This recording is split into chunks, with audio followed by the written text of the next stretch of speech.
Just wanted to, I don't know if any of the other council members got any calls over this weekend that are related to the festival that is down in the Saddle Mountain area. They do that I don't know, every year for quite a few years now. This year, there's a bit of a controversy that's going on up there, and so I was called on that. Make a long story short, some of the people that live along the roadway on the Saddle Mountain side do not appreciate all the traffic and are starting to do battle with some of the festival people that are trying to fill in some of the potholes there in the road and as they put it, make it a safer place. So the individuals that live in that area said that they were going to be coming to council to request that the council shut the road down during the festival. So I just wanted you all to know that there's a bit of a controversy. Our non-Indian neighbors are not getting along and are going to ask us to intervene on their behalf. So. Thank you, Greg. What's the festival? I believe it's like Falcon's Roost is what it's called right now. I think it's the old Andy McDowell property, and they have a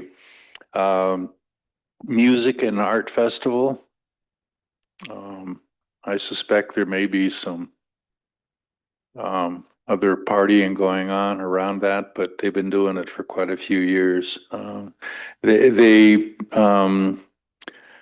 have also been contributing some of the proceeds of that festival to Inkusum as a gesture of goodwill towards the tribes. But it's basically non-Indian land, non-Indian festival, predominantly non-Indian participants.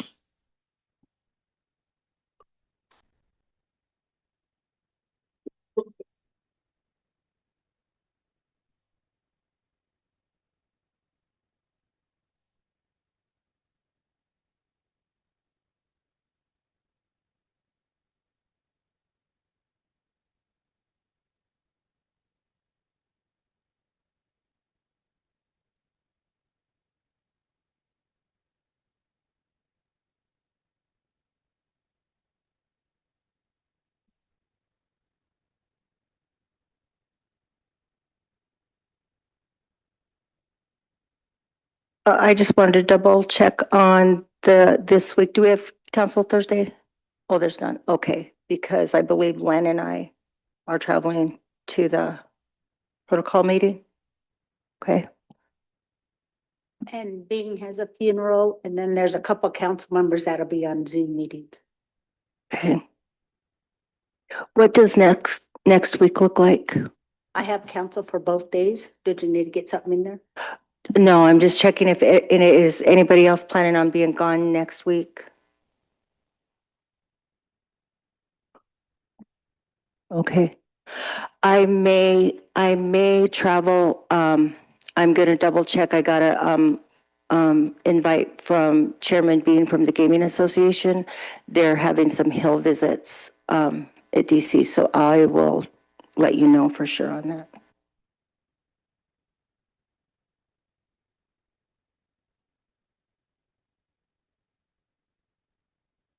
Cranbrook,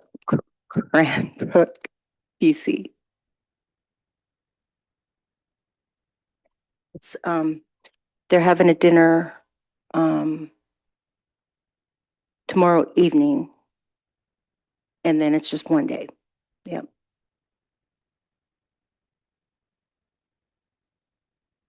I think it's, according to Google, it's 3.5 hours.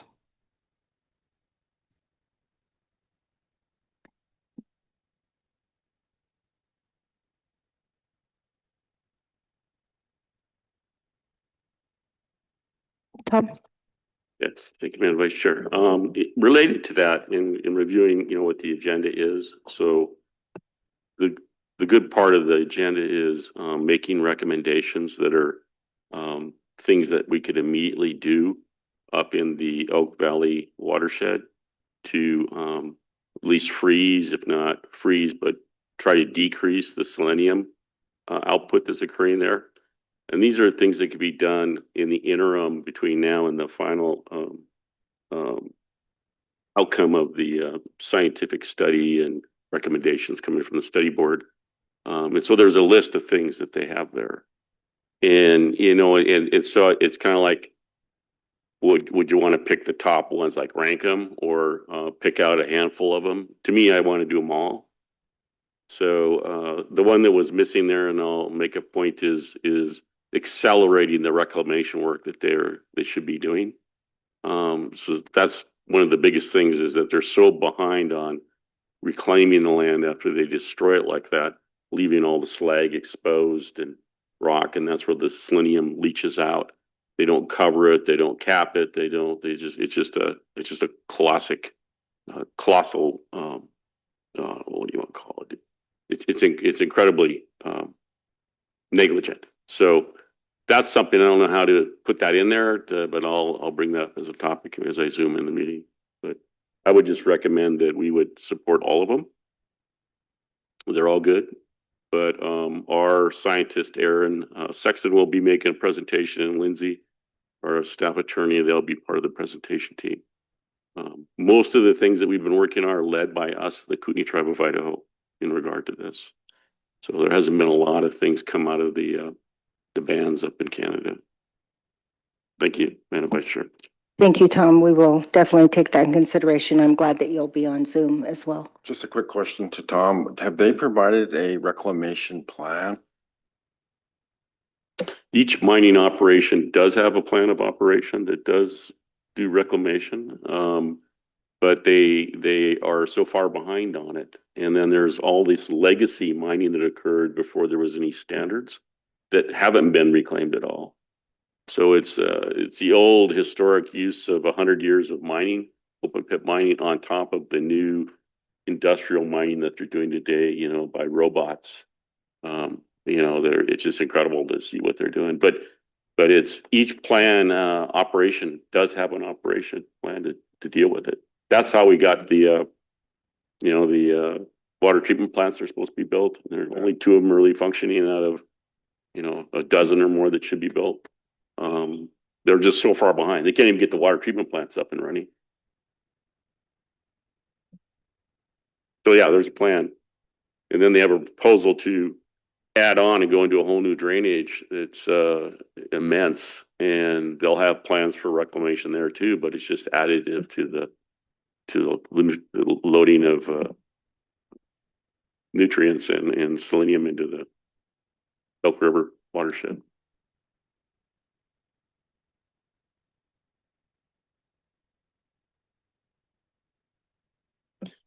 We've set up water quality measurement stations in Lake Kootenai, right at the border. And there's floating water quality stations right there that gather real-time daily information of what the status is of the water in the full depth of the column and the depth of Lake Kootenai. And then there's water stations that we also collect all the way down through the full breadth of the Kootenai River in Montana and Idaho. And EPA does most of that. Kootenai Tribe of Idaho has a little bit. The USGS does some monitoring also. But we have great monitoring data. Canada does their own under the Fisheries Act. British Columbia is the main one that's supposed to do that. But they rely on the industry to police themselves mostly. Now, therein lies the problem. It's always been let the polluter design the remedy of reclamation and prevention and monitoring.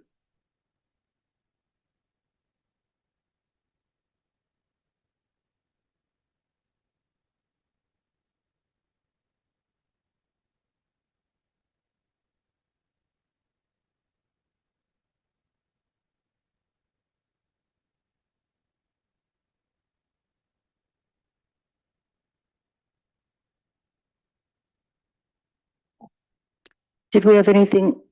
Go ahead. Gonna be a walk-in. Okay. Is she filling out okay.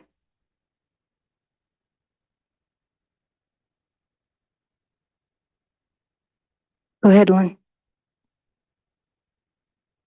I have one request. It is a change of duty request for the Elmo powwow. I was requesting for tribal employees Leonard Michelle, Loretta Hoots, Casper Tennis, and Byrne Tennis. I'd like to make the motion to do a change of duty with supervisor approval for the Standing Arrow powwow.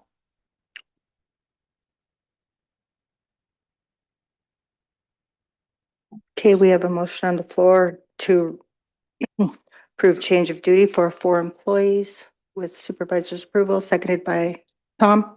All in favor? Unanimous? Can we get the dates on that? Like our lead done July 1st until the 7th or whatever? Okay, So they can you have the date. include the dates? Do you know which dates? Which dates? Um,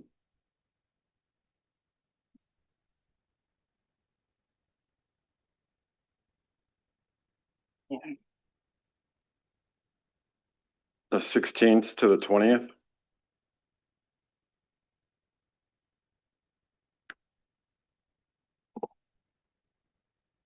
Okay, we can include the dates in there, Abby, the 16th through the 20th? Did you say? Yeah. Okay.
But you can go ahead and sit down at the table. She gave me some paperwork. I'm just waiting for it to come up.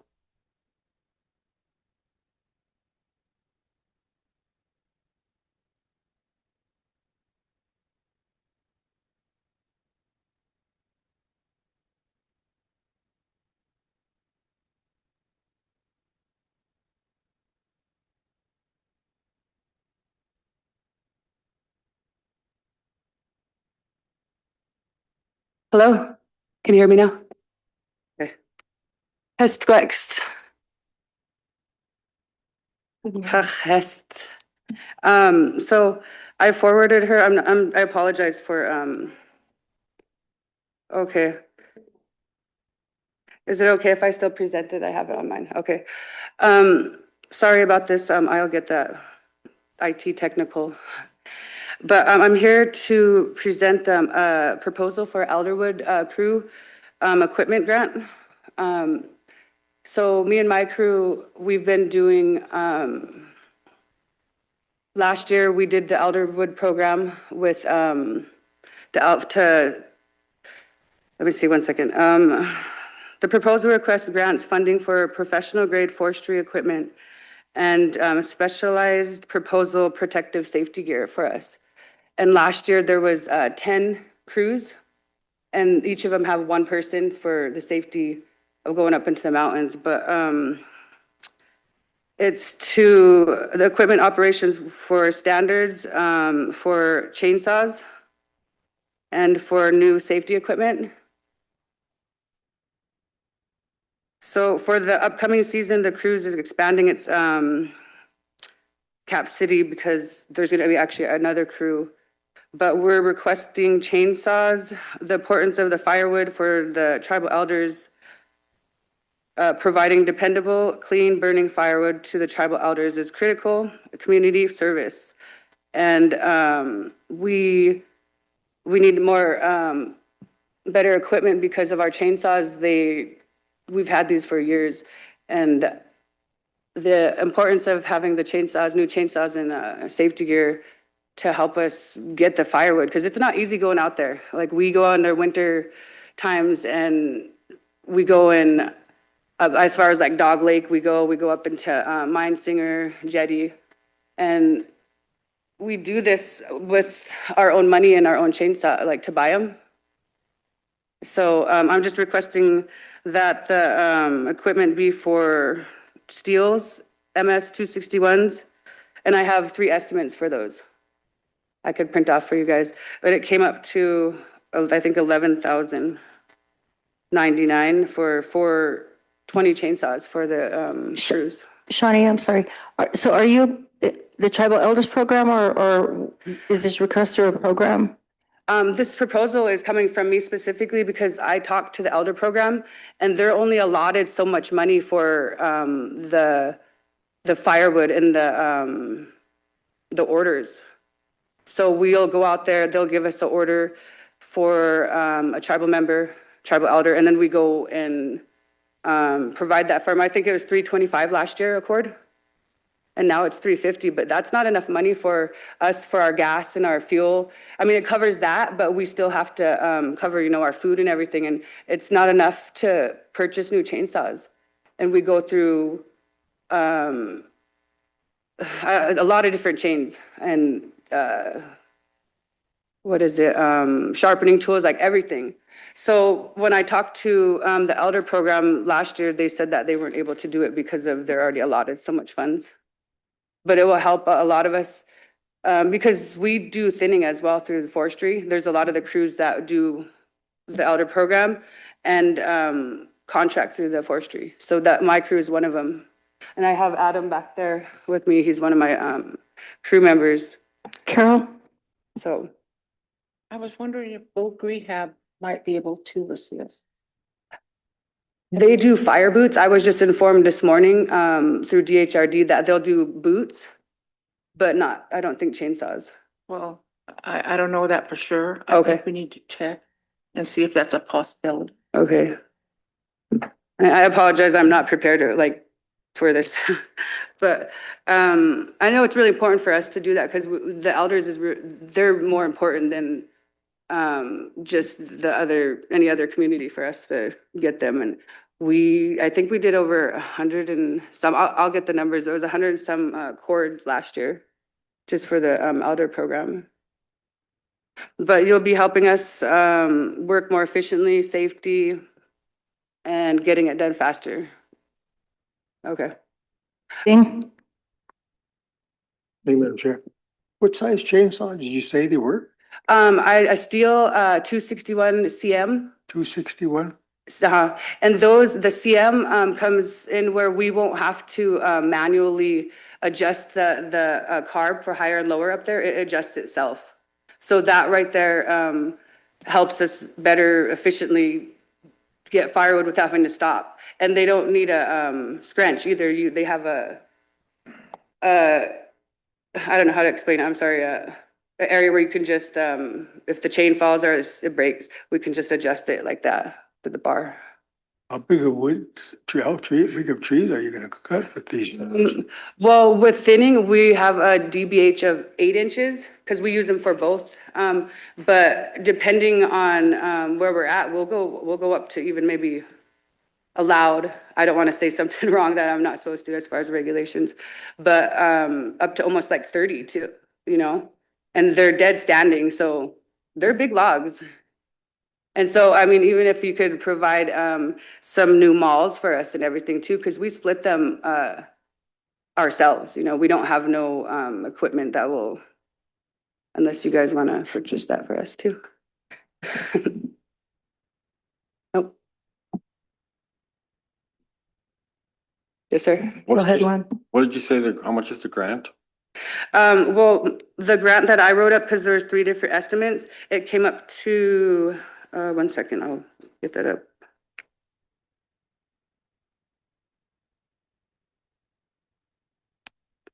Let's see the subtotal for 3 different size. I think it came up to 11,099, Okay. and that was So with, Shauna, you mentioned that you had other crews working for you? no, my crew is myself and Adam Pierce, and then for the elder program, they had 10 different crews last year. Yeah. And so I think one of them was Randy, So this funding would also assist them also, or? is it yes, just- no, assist all of us, all crews that worked for the elder program. And our workers, that's with us, because usually we have two to, Okay. truck. I'm just trying to get a better understanding how this would work. So you as an individual tribal member is applying for the grant, Mm-hmm, and then it would be our contracts and grants office that would be administering the funding mm-hmm. to you guys as needed? Is that how that would work? Yeah, well, I would work with, the Elderwood program as well, to ensure, that the other crews are informed about it, because I went about this on my own. But yeah, the contracts would work with me, and then I would go purchase them at, the vendor that I put down, and, we would ensure each tribal member signed a contract knowing that they did receive it and that it is used for the Elderwood program. Okay. Is that So what you- if you as an individual tribal member that's applying for this grant, do you need approval from council to apply yes, for the grant? yes, sir. Yes, sir, for the proposal. Yeah. Just because of the elder, program, they're, like I said, they're only allotted so much money for the elder firewood through their, a grant themselves, I believe. Okay. So, yes, sir. So, and usually a lot of the grants have the scope of work Mhm. that, so this is just to purchase equipment, correct? Not, Yes, sir. It's, the scope of operations is, for the last season operational performance. During the previous season, the crew established a strong operational foundation by clearing, a high, density undergrowth and successfully managing thinning and slashing, projects as well. And then, the field experience from their last season demonstrated the standardized, equipment. This is reading from here, my proposal. That, the operations would focus heavily on accelerating the hauling and maintaining for the Elderwood, program firewood. So Yeah. they can heat and, because a lot of elders, they just, their heat source is from firewood. oh yeah, definitely. Yeah. Well, the point I'm trying to make is in the past, this council has supported all small tribal member business owners. Mhm. And in any way we could. Yes, sir. But there was a process that we made them go through, and one of them, especially when it comes to the grant process, we make sure that we understood what the scope of work was, and Yes, sir. that we had a written submitted proposal Yes, sir. rather than, because it's hard for us to really look into this and seeing how it's going to work, especially when we have nothing. And I apologize, I do have the proposal written up. I just wasn't able to print it, and I was having some IT, technical issues this morning. Yeah. But I will submit it properly. I just was really, because we're already started. We already have like 10 cords, actually in our stockpile. It's ready for the elder program. Yeah, well, like I said, we do support these kind of, with Mhm. these kind of programs, but we just Mhm. make sure that everybody goes through the same process. Yes, sir. So we're treating everybody equally. Oh, yes, sir. Well, me being, I'm a veteran, of the, Air Force veteran honorably discharged. And I, have worked for the tribe in different departments, and currently for the last 4 or 5 years, I've worked for forestry. And I'm actually got a startup business myself, and I'm working on the paperwork that you guys will come across your desk here shortly. But I just appreciate your consideration for this, and I apologize again for not being really better prepared. I appreciate your consideration. Okay, Michelle, do you have any information on this? Is there a reason why the program couldn't apply for this grant instead of an individual? I have no idea about any of this. It's the first I'm hearing of it. So I would request that the NOFO be sent to me and then give me an opportunity to look at that and visit with Diane before I respond to anything. Okay, thank you, Michelle. Greg? Yeah, one of the things that you said kind of caught my ear. You said that you need help with the chainsaws because the price that we are paying you for a cord isn't appropriate, isn't good enough, right? No, it's appropriate for what we do, because when we get paid that, we take the fuel for the chainsaws, fuel for the trucks, fuel for, because it all comes out of there. And so at the end of the day, after these cords and having to pay our workers and the workers that I do have, because I like to actually include a lot of the youth as well too, and I'll get them hired on. It just doesn't help with the chainsaws because they're kind of expensive. And so to be able to do that and get new chainsaws, it takes a lot out of my own pocket, like of other. I'm sorry, that's kind of my point. If we're not paying you enough for cord to be able to cover the cost of producing that cord, maybe we should be adjusting what we pay for a cord, right? That's not my department, sir. I just go with what is approved on at that. And it's for the elders, so I'll do whatever we can. We have, you know, the sources that we do. We have chainsaws from like last couple years ago, but we work with what we can. We got some gurus. So my sense is that the process that we use for defining how much we're going to pay for a cord, Mhm. this is probably more like throwing darts at a board than anything else. So we need the input Mhm. from the people who are actually involved with it Mhm. to give us some ideas, if you will, Yes, sir. about what works and what doesn't work in that regard. Mhm. Because what I would like to see is instead of instead of getting involved with equipment and you know different things like that, we should be paying an appropriate amount for a cord so that people who are cutting for the elders can do it without, right? Yes, sir. I don't think the demand on that, the cord is at the price that it is.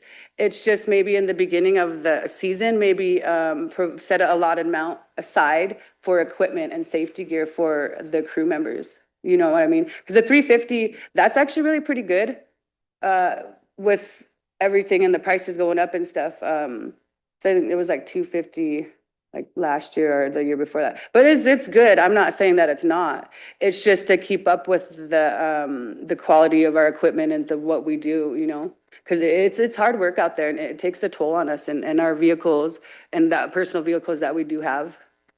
And our crew, they're really tough though. So Well, thank you, Shawnee, Okay. for coming forward with this. I think we know that your heart's in the right place, that we Yeah. want to help the elders.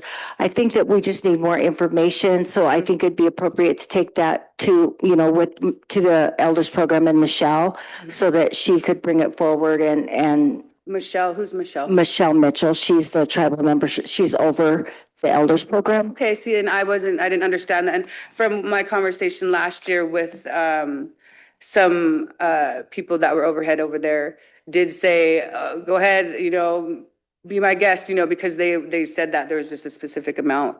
And I let them know that I was gonna do a proposal last year, but I wasn't able to get it in. But he did say, but I'll do that. I'll run it through the right chains, and I appreciate your guys' consideration.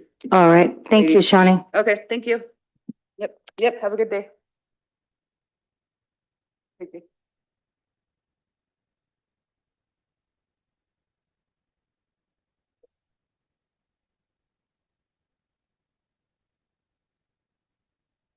Mike, are you ready?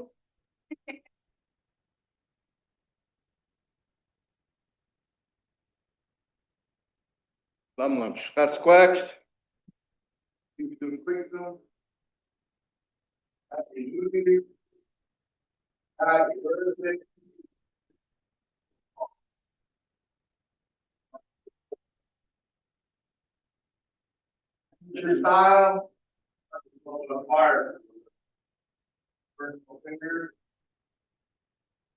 Okay.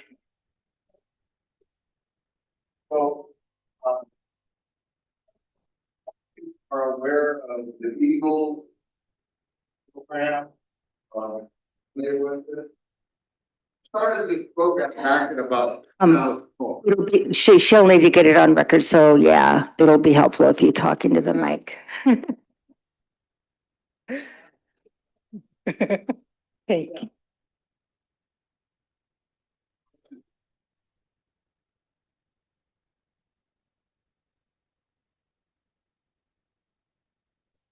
Again, thank you, Keith Quicknam. Thank you for taking some time on your busy agenda, and happy Fourth. I hope everybody had a good Fourth.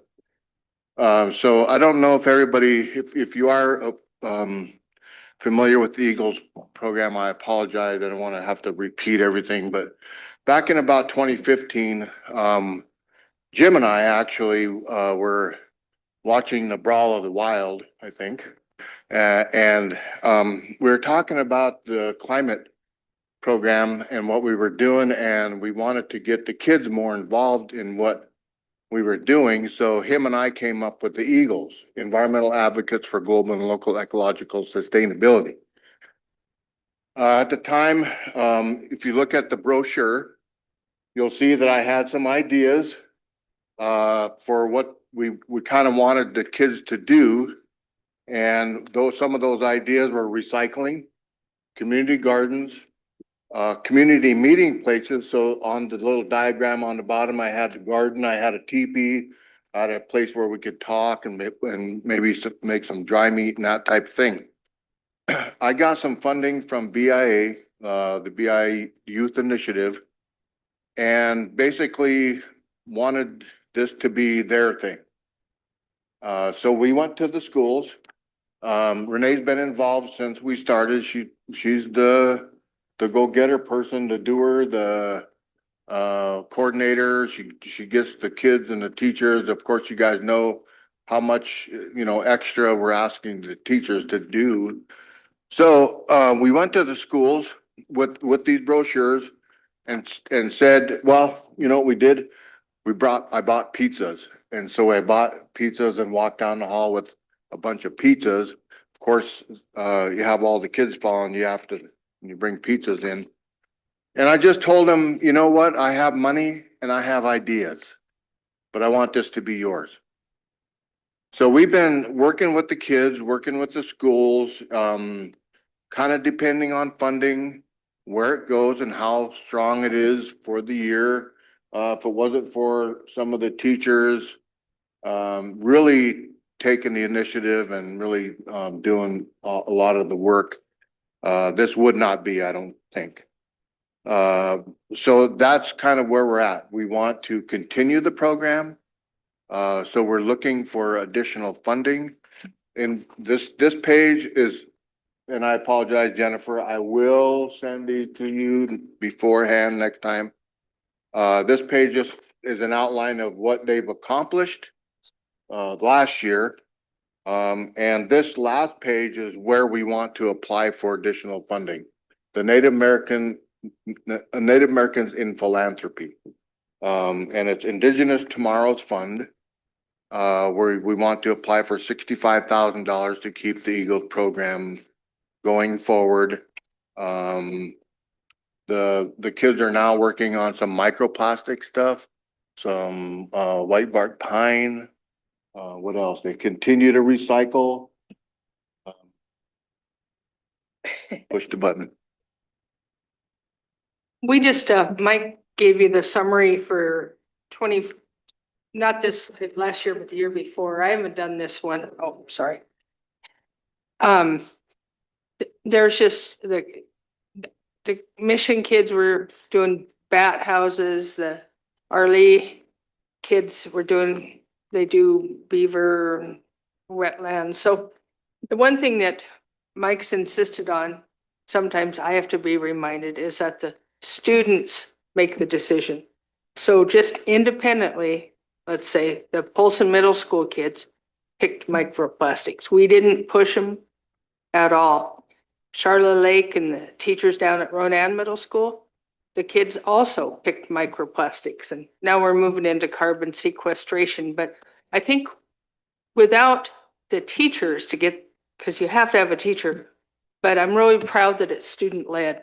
So they do a lot of stuff. This is just one little snippet. I haven't done this year's report yet. So we're, Madam Chair, we're just requesting permission to apply. Okay, Danielle? It looks like a lot of fun based on these photos. I see goals and objectives, Elmo, Hot Springs, Polson, Pablo, Ronan, St. Ignatius and Arlie. Our Charlotte or Dixon Dixon? middle Yes. schoolers. I mean, even if it's. We have been down there to Dixon, and again, it's just a matter of finding a teacher Mhm. that can really, so what's your name? McKeldry. Mhm. I talked to her over at the that thing we had over at the college not too long ago. Oh, that was microplastic teacher training. Microplastics, yeah. So we are going to get to Dixon. I did, I don't think something that's not on here, maybe, I didn't see it, is the purple air monitoring program. Mhm.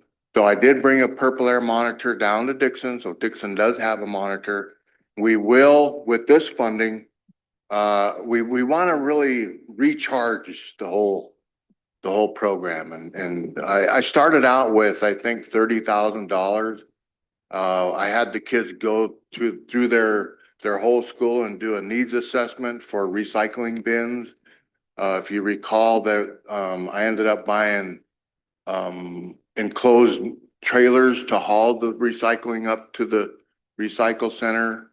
So it's, No, they just do a lot of collaboration with St. Ignatius School District. And of course, those kids that the feeder school goes into Charlotte there, and I'm actually quite surprised how many Native students we've had in the Charlotte district in the recent years. So I know you guys are doing the best you can and with the amount of help you have, but just keep those little guys in mind.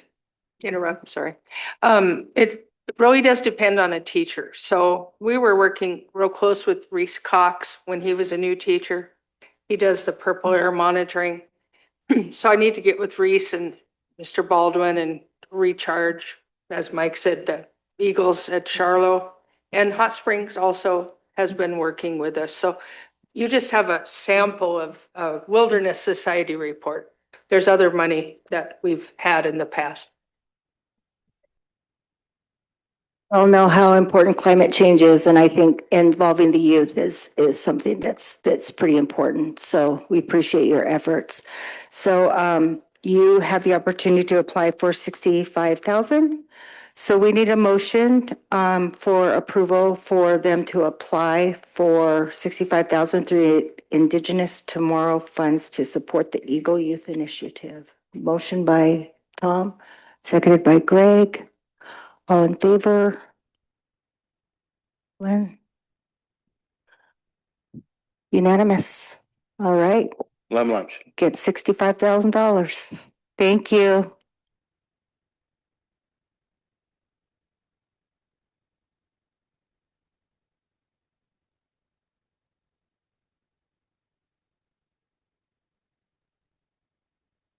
Good morning, Carrie. Come on up.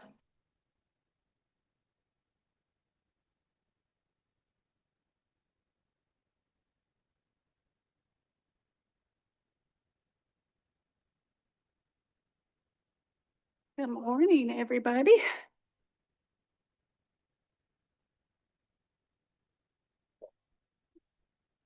Go ahead, Carrie. I'm here for 2 requests. The first one Is your mic on? Yeah. Oh, okay. Can you hear me? Can you hear me now? Yes. Okay. So I have 2 requests. One is for the approval of our updated organizational chart. We have had org chart, two different org charts that we've been operating on since 22. We were put on hold for a little bit, and then I'm just now coming back around trying to get it updated. There were some concerns internally that were brought forward when Patricia Hibbler was still here. And so I just wanted to finalize. I went through with all of my staff. I've given them time. I've come back to them and said, okay, are you ready? And so we're, everybody is fine now where Okay. we have been. Has this gone, is Michelle still on? Michelle's at Blue Bay for that language camp thing that they're putting on, tribal Oh. education, so And- please. Well, is We met with, You met and with I her? went over all of it. Okay. I think she asked is for me to provide the staff list in the color coordination so that it'd be easier for you guys to see any or have any questions. Okay. But I did go over everything with her as well, and she gave me permission to bring it forward. I believe she brought it to the chairman's meeting as well, so.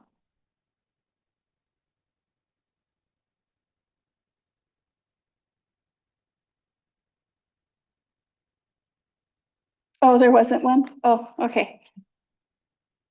I prepared a report for her. There are there's two vacant positions. One of them is the lead education manager. Harry, you can use your mouse and go down your pages. And that one was one of the positions that was previously we had it listed under this ERC position. But because there's an ERC person, there was a conflict with the other education managers because they wanted the opportunity to be able to apply. So I separated that out, and the same with the health and the special services. So I just divided those so that there wasn't a conflict with the supervision of that, and I remained the supervisor for both of them. And then the other vacant one is the administrative services manager, which was my position. And so I've just been doing both. What is the impact on the budget with the new vacant positions? Is it in the current budget? Yeah, it'll be within our budget, yeah. It's not creating really new positions. They're just filling positions that haven't been filled. Okay.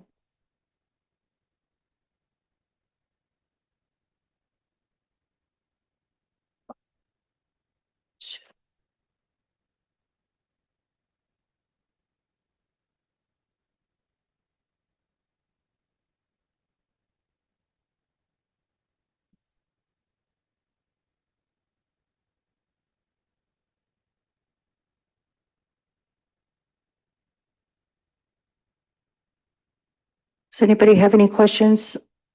Did you say Michelle's on? Okay.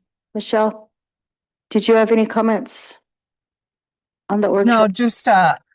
just to affirm that Carrie and I have been meeting regarding her org chart since she stepped in as the director, and that I am in full support of this move. Thank you. Motion by Yes. Carol. Seconded by Danielle to approve the new early childhood services organizational chart. All in favor? Oh. Unanimous. Thank you. And then the second one is I had previously come into tribal council for the one-time nutrition grant application, and then they just kept it on file for any additional funding last year. And now because they're going into a new funding, they returned it and they said update and resubmit it. And so I'm just requesting council approval again to resubmit that same application. And that's nutrition assistance, like for our kitchen upgrades and items in our kitchens in our classrooms. Okay, so we need action for approval to resubmit the nutrition application to OHS. Motion by Greg, seconded by Bing. All in favor?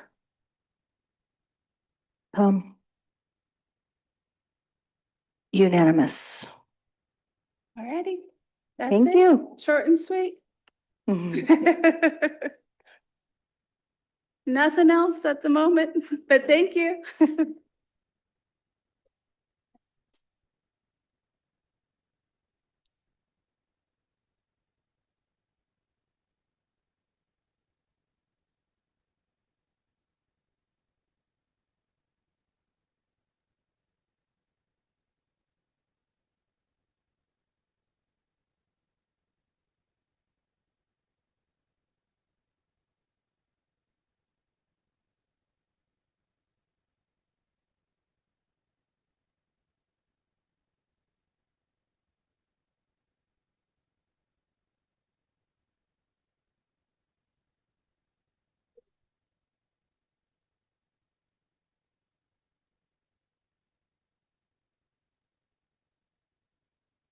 Can we take a quick break until?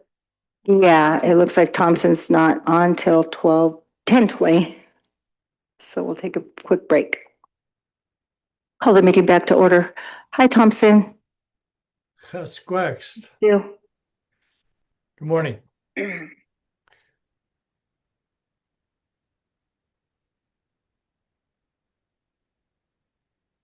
Whenever you're ready to start. Oh, okay. Let me see if I can share screen here. Let's see. There we go.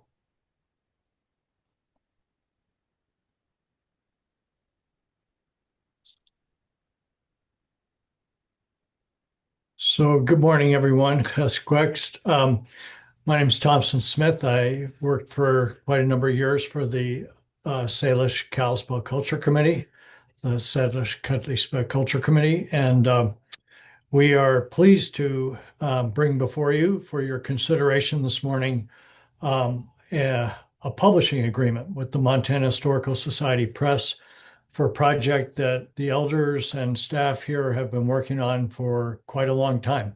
So it's pretty exciting. It's to publish volume 1 of what we call the ethnogeography, Studleo, Names Upon the Land. And the able staff of your legal department, Katie Jones, and now standing in for her, Stu Levitt, with us here this morning, have just done amazing work in hammering out this thing. It's been complicated because it involves not just the Montana Historical Society Press and the Confederated Salish and Kootenai Tribes, but also the Environmental Protection Agency, because the book is funded under a grant that really shouldn't have been a grant, but that's how the funds came to the CSKT or were made available to the CSKT, was in the form of a grant, which then entails all kinds of regulations and reporting requirements and things like that. So that's the long story short in a nutshell. We hope we can answer any questions you may have, but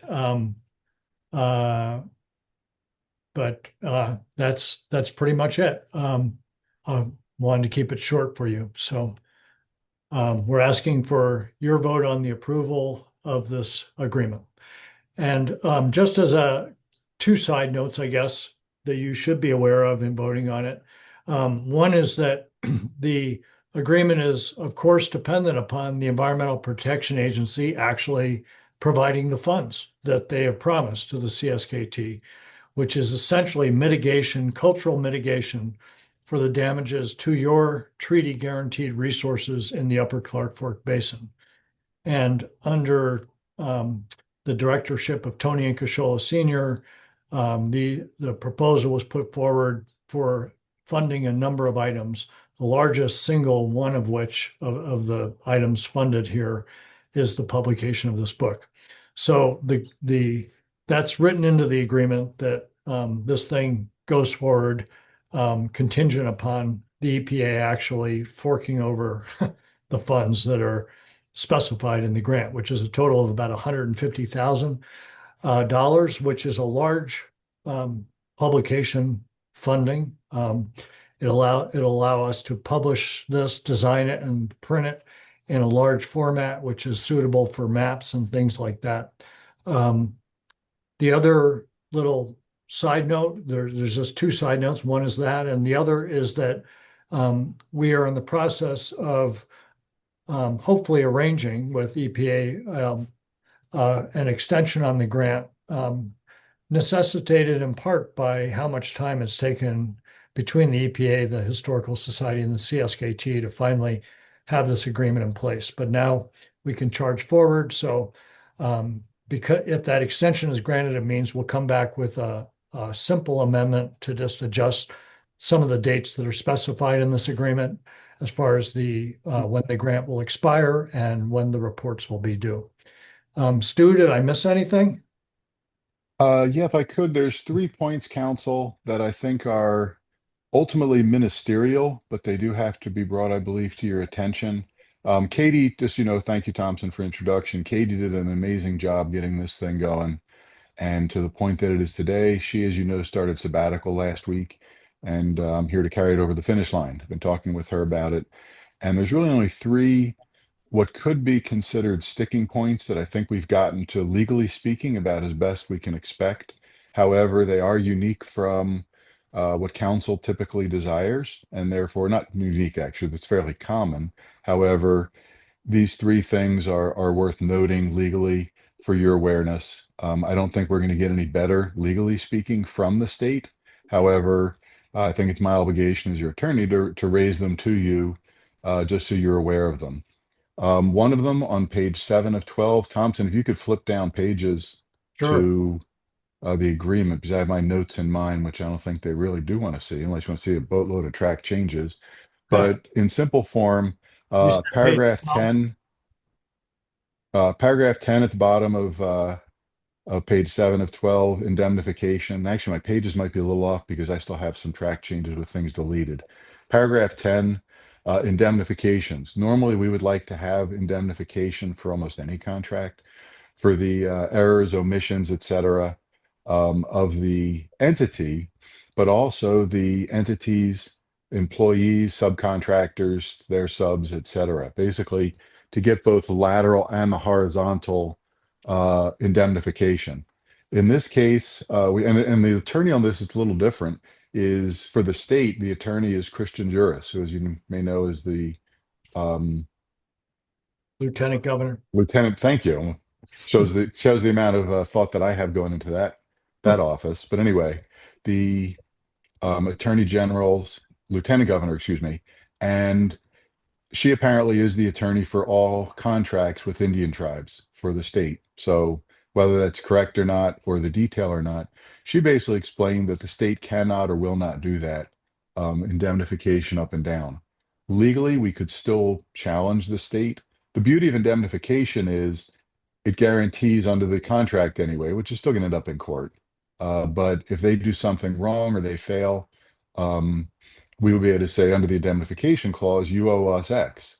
Now, it might be a much simpler matter to adjudicate to get the money from back for the tribes. In this instance, because it's not there, we would actually have to go into court and reach into the state to get it. We'd have to show the damages just like we would otherwise, but we've got a little bit more process. Legally speaking, I can tell you, I don't think it makes a massive difference, but it is something different than what we generally would seek, and candidly, I think we generally get. Kristen described that this is not something the state can or does do.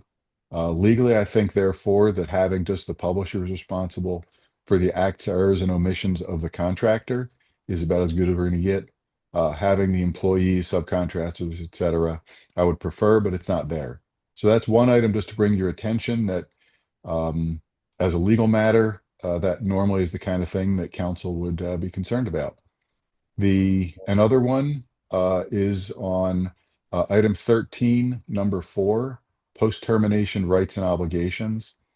And what we saw here was the publisher, under any circumstances, has to or should pay back all the money we've paid to them, or paid the money then they're not owed. If they do half the job, they'd arguably get half the money.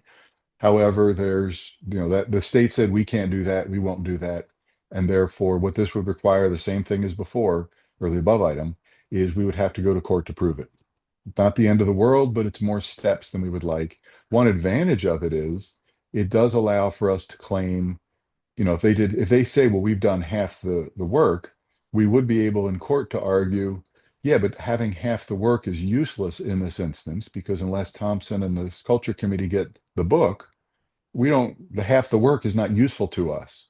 And therefore, that is one advantage, which quite honestly, if that was the case, we would still end up in court over it. But same thing, have to, have to raise it. The last one is a couple paragraphs down, or a few paragraphs down, in section 16, general provisions, item B, jurisdiction governing law. And there, the same thing applied. We would like to have, we always have sought for the courts of the CSKT. You have a robust court system and it's valuable, and you're a sovereign nation, and therefore that seems the appropriate place.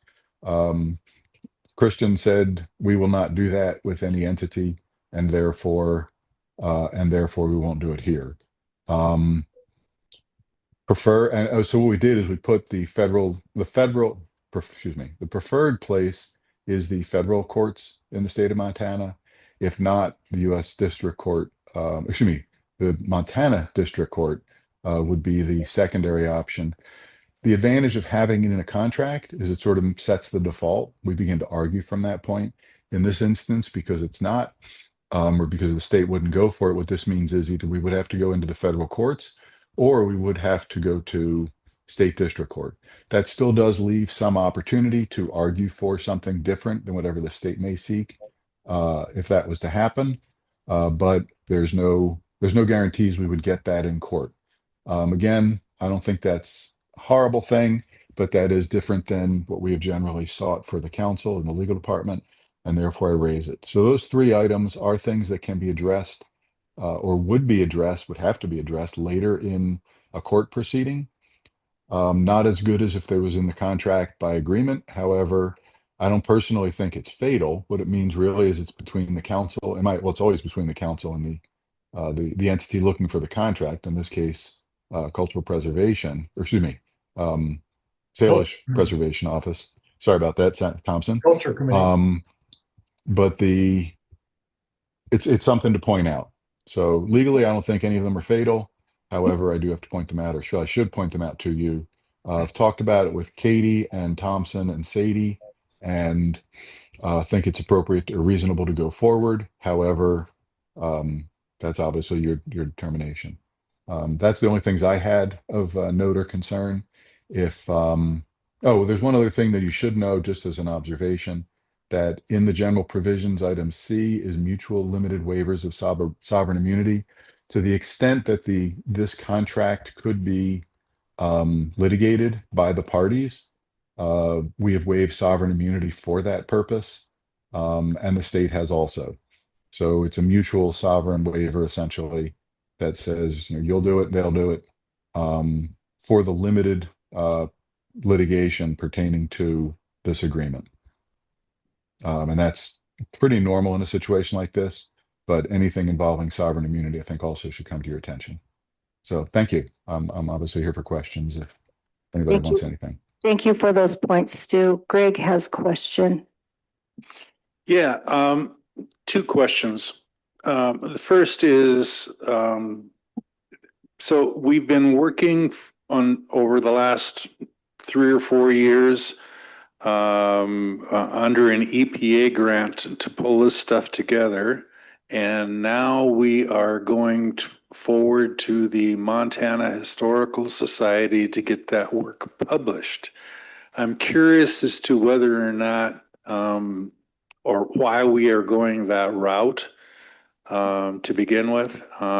So it seems like there's other places that we could go to publish. So I'm just curious as to why we're going the state route on this. The second question then goes to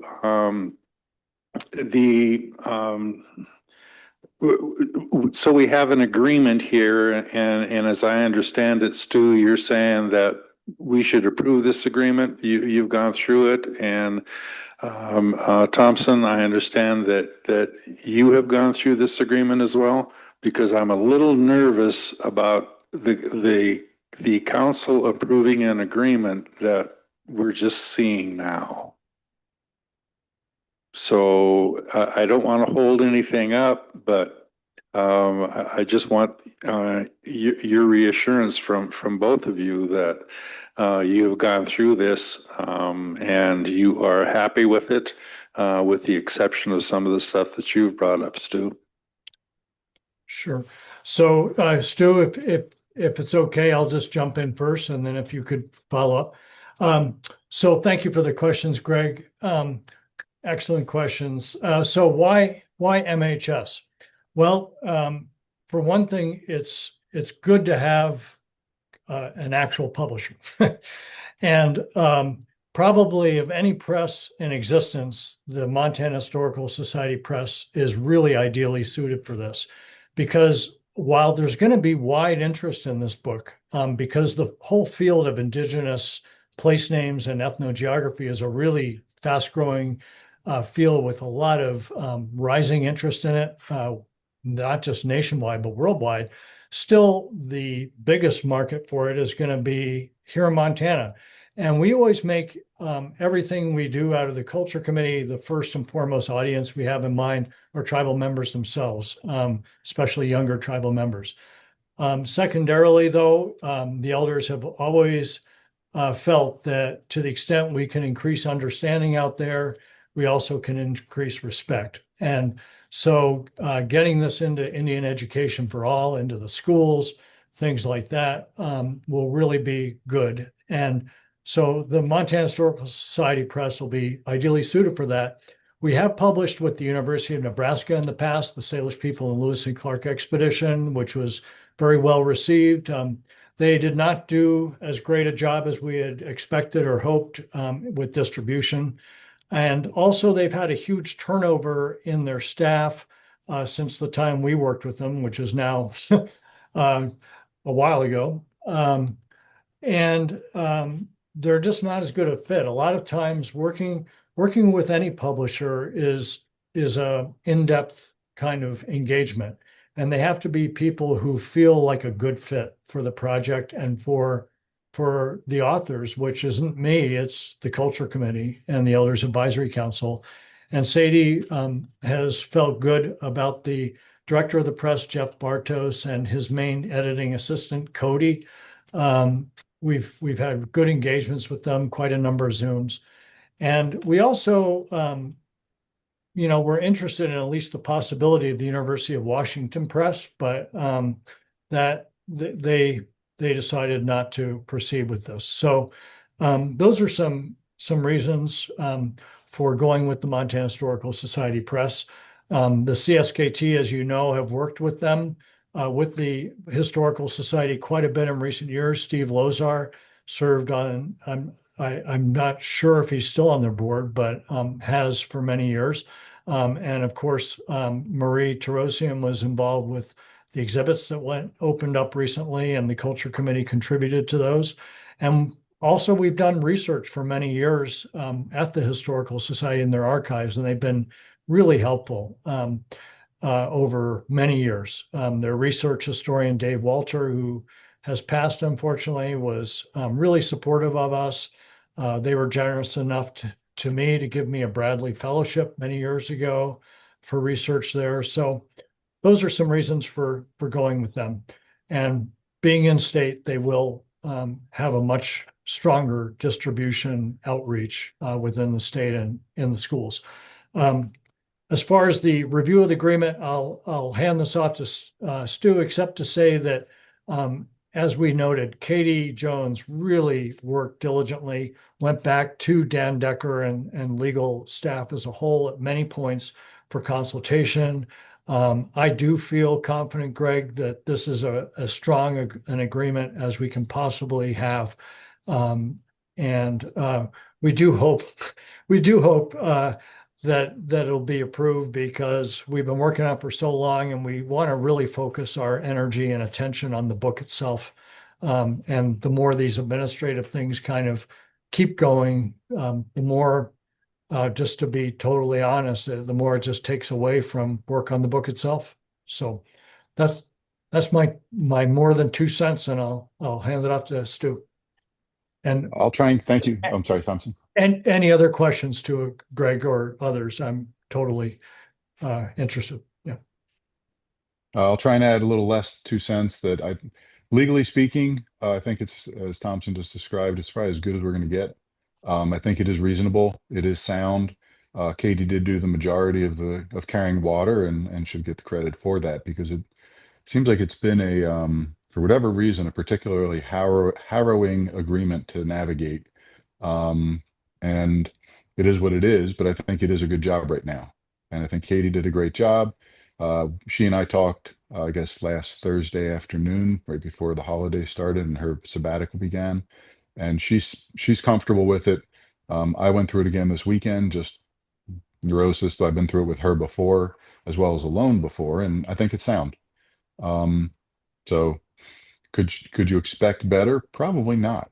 Legally speaking, I defer to Thompson, of course, for content and product, but I am therefore comfortable saying yes, it is reasonable and sound. Go ahead, Greg. Okay, thank you.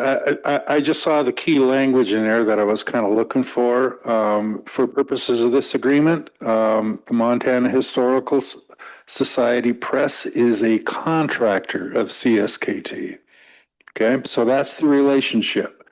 We are hiring them as a contractor to do this.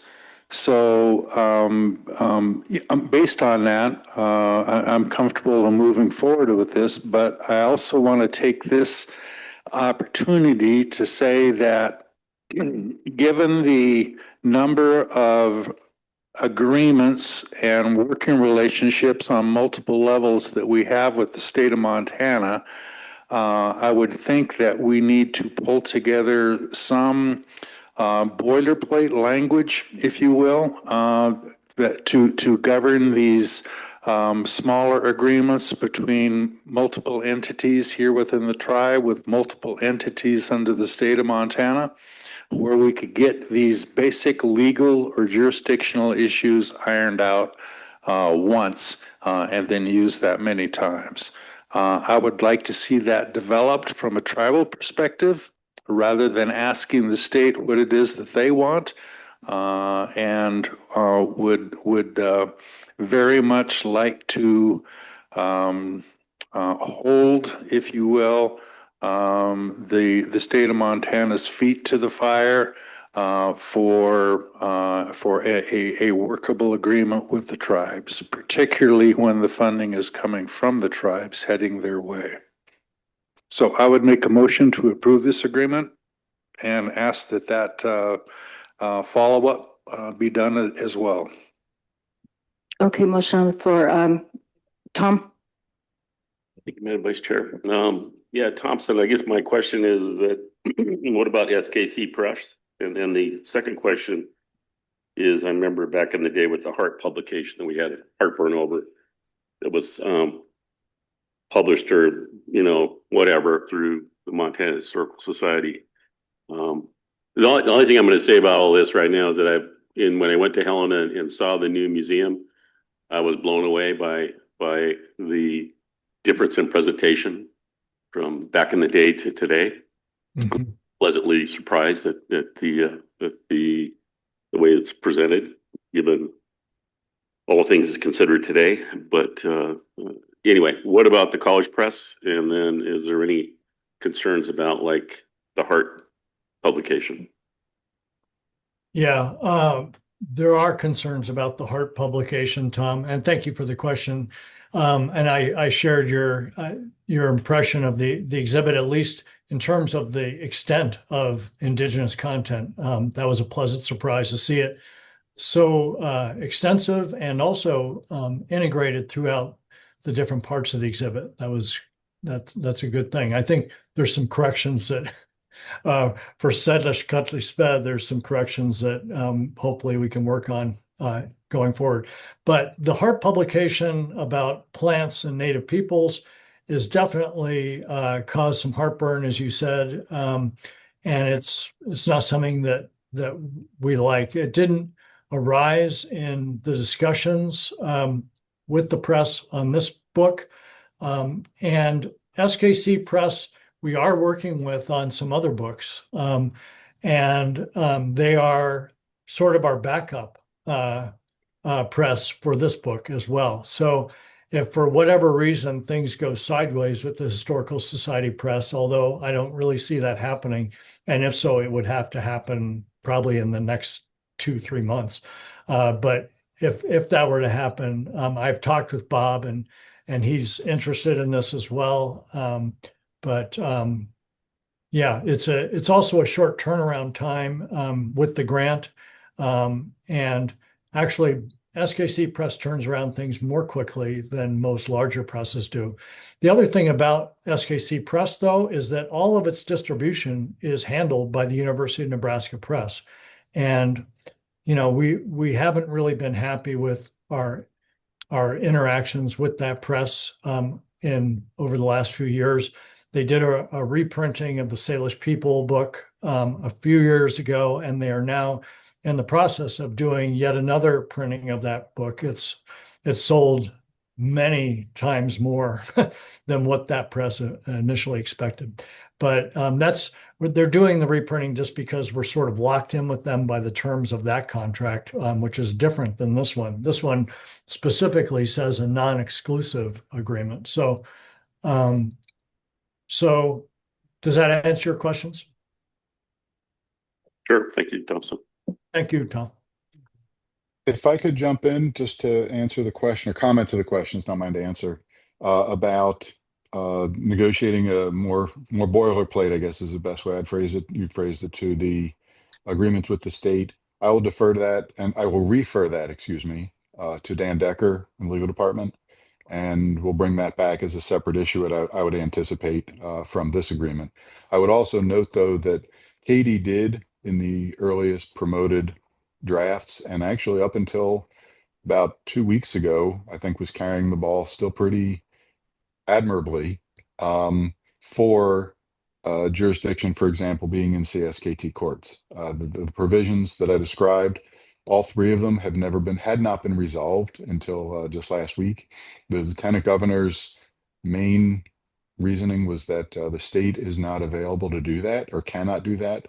I think there's a little bit of gray area in that explanation, but I will refer, excuse me again, this to Dan Decker, just so he is aware of it. If that continues moving forward in your motion, either way, I will mention him with comment, so that the legal department is aware of it. And then usually things like that will come up, for instance, next Monday on our staffing, where we bat it around, and if that is the proper way to move this forward, if you want that considered. Yeah, do we have to waive sovereign immunity if we go with SKC Press?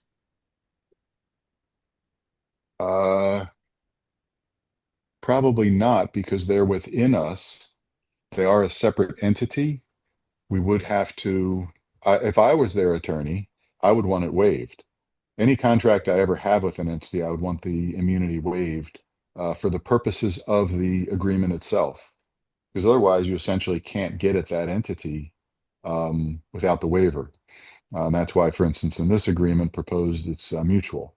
Usually that is the case with any sovereign to the extent of the agreement.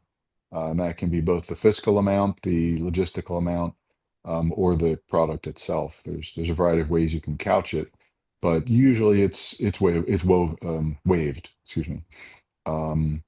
So it would be something that would have to be negotiated with SKC's attorney. However, I believe the answer would be yes, we still would, in all probability. Motion on the floor, Stu, with his second part of that motion to negotiate a boilerplate, is that going to hold this up? Or The way it was phrased, and I didn't write it down, but I believe that it was independently they should go and do this. What I Right. might suggest for purposes of this agreement, so it's never tied back to anything else, is have a motion for this agreement, and then either a separate motion or, quite honestly, simply council direction to the legal department will definitely suffice for that purpose. I'll tell you, as your attorneys, we don't need a motion to do anything for you. You simply say what to do. So Right. it's up to you, though. Okay, yeah, I asked. I would separate it for cleanliness purposes, and that's a really good point. I should have thought of that too. Going to make his motion just for the approval of the publishing agreement with the Montana Historical Society. And we'll take that second part in a different issue with the direction to the legal department. We have a motion on the floor. Seconded by Tom. All in favor of approving the publishing agreement with the Montana Historical Society? Martin? 9-4, Carol opposed. Tom, thank you for all your years of work on this. I know that you and the elders have worked tirelessly on this, so we appreciate it and looking forward to get this published. Thank you so much. Yeah, we really are too. I just wish some of the people that aren't with us now were, because I think they'd be thrilled to see it come into For sure. fruition. But thank you all. Lemdom spesial. Thank you. Thank you, Thank Stu. you all. Have a good day.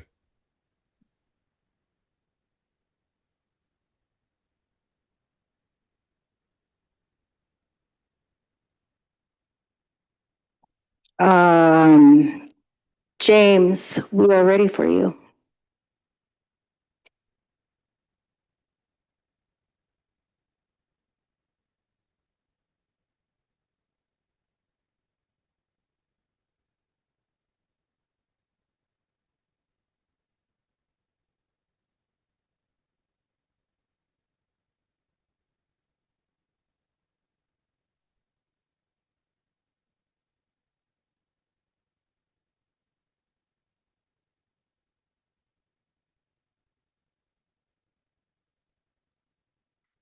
She's the only one.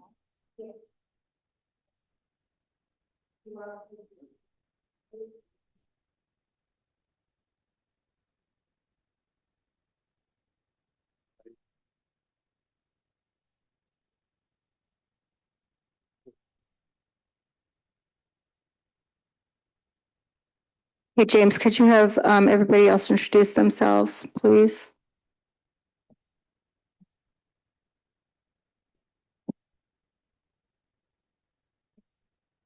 Put it again. John Wheeler, board member. Brandy Tennis, board chair.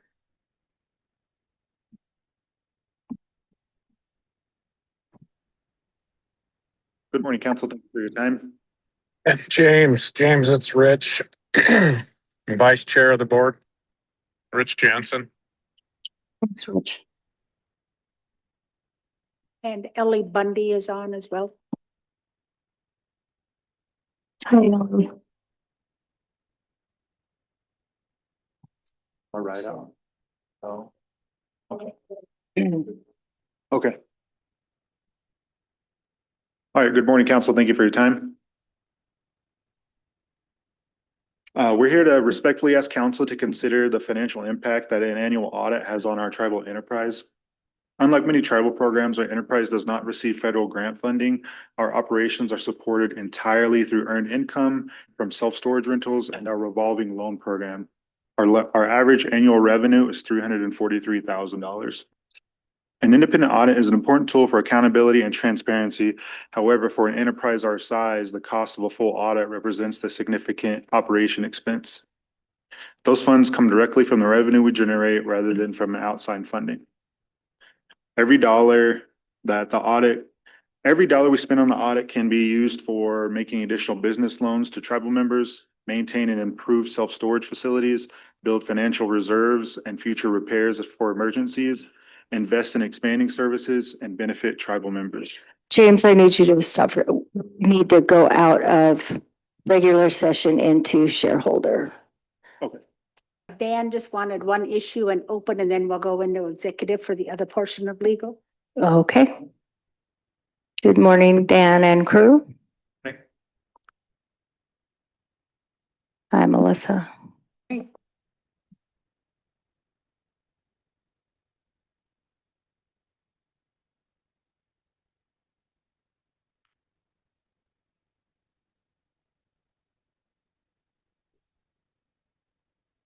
ahead. Well, good morning, Council. I just wanted to bring the current members of the compact implementation technical team for the tribes consist of Brian Hoganson as the lead, and he has requested to come in and talk to council about appointing an alternate so that if he's unable to make it to a meeting, he could have an alternate. So I'll let Brian. Thank you, members of council. Brian Hoganson, CSKT Natural Resources Department. Currently, you're a representative on the Compact Implementation Technical Team, which is a body made up of state, federal representatives, as well as an irrigator representative to implement key provisions of the compact. And so we're working on a number of different objectives currently, of which I think I'll come back in August. I think would be a good time to maybe mid-August to update you on a few of the key actions that we're taking over at Compact Implementation Technical Team, as well as kind of looking forward to off-season, stock water issues, as well as full enforceability September 17th. So that'll be for another day, but thankful that legal was able to get us in today just to assign an alternate. And I'd be seeking your approval to assign Shane Hendrickson as my alternate on the team. I'm the third person that has represented the tribes on the CITT behind Seth Makepeace, Casey Ryan, now myself. And I think Shane is more than capable to serve as an alternate on that board. He's actually been on that board as an ad hoc member, I believe, at one point, and is really well aware of what objectives we're moving forward there. And so I'd be looking for your approval to assign Shane as an alternate today. Okay, motion by Carol, seconded by Greg to authorize Shane Hendrickson to serve as an alternate on the Compact Implementation Technical Team. All in favor? 8 for Martin out of the room. All right. Thank you.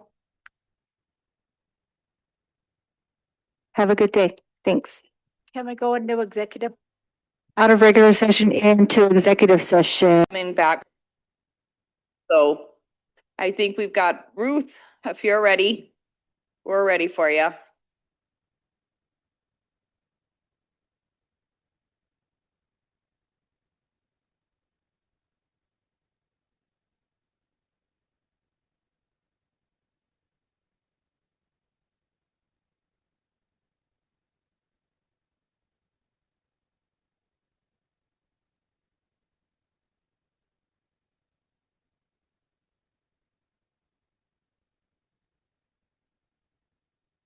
You see it? Okay. Good afternoon, council. Good to be back. I was telling my boss that it was a welcome relief to come back to work because I was doing too much the last few days. Work seems very easy right now. So several issues to come before you today. The first one, an amendment to policies and procedures regarding the budget development process. Budget committee has had at least 2 reviews of those. So we need final council approval for those to be adopted and then placed out to the official policies and procedures for departments to be informed about. And that is just more or less go through. It's mainly to amend policy that was originally adopted in 2008 when this was first adopted. So we clarify the budget committee itself, the correct titles of the folks that are involved in that, such as executive officer, and that 4 members of the council constitute a committee And at least 3 budget committee members must be present. So 2 council and Mr. Spar. As well as a few other kind of clarification of terms such as general fund there, what we regard as the compact funds, trying to be consistent with what self-governance compact is compared to water compact or anything of that sort. What's up? They're not sharing right now. Oh, it said I was. This is what's up there. Oh, sorry. Danny said she saw it. I was going by what Dan. There you go. Oh, there we go. Thank you. Gosh, that's small. It got smaller. Anyway, as I said, this has been reviewed a couple of times by the committee, but if there are any specific questions, we'll try to answer those before you ask for a vote on the, oh, there we go, issue. Quite long. We've already instituted or reinstituted when programs want a change to their organization structure and it has a budget impact, the budget committee is scheduled to review that. I've already had a couple of issues come before them. And a couple of those we're going to address later on in this session today. Okay. There we go.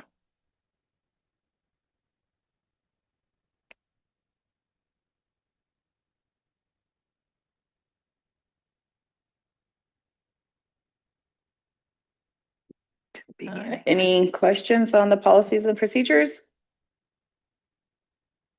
Anybody like to make a motion to accept the amendment to the policies and procedures?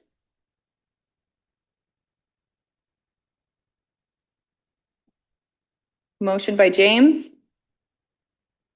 Second by Len. All in favor?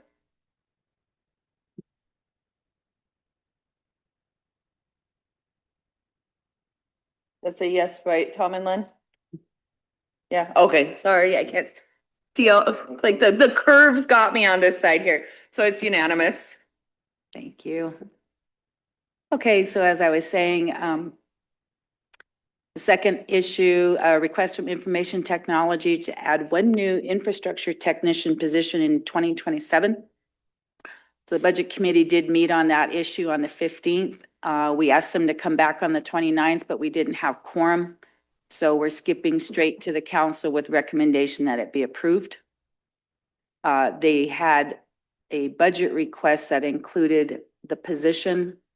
It was already approved in the tribal allocation that you approved previously, but because this was specifically to justify the additional position is why it had to then go to budget committee.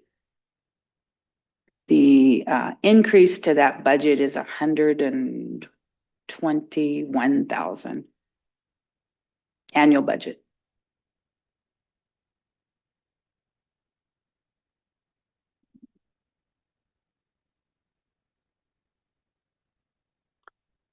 Did you just say that, is that indirect funded or is that?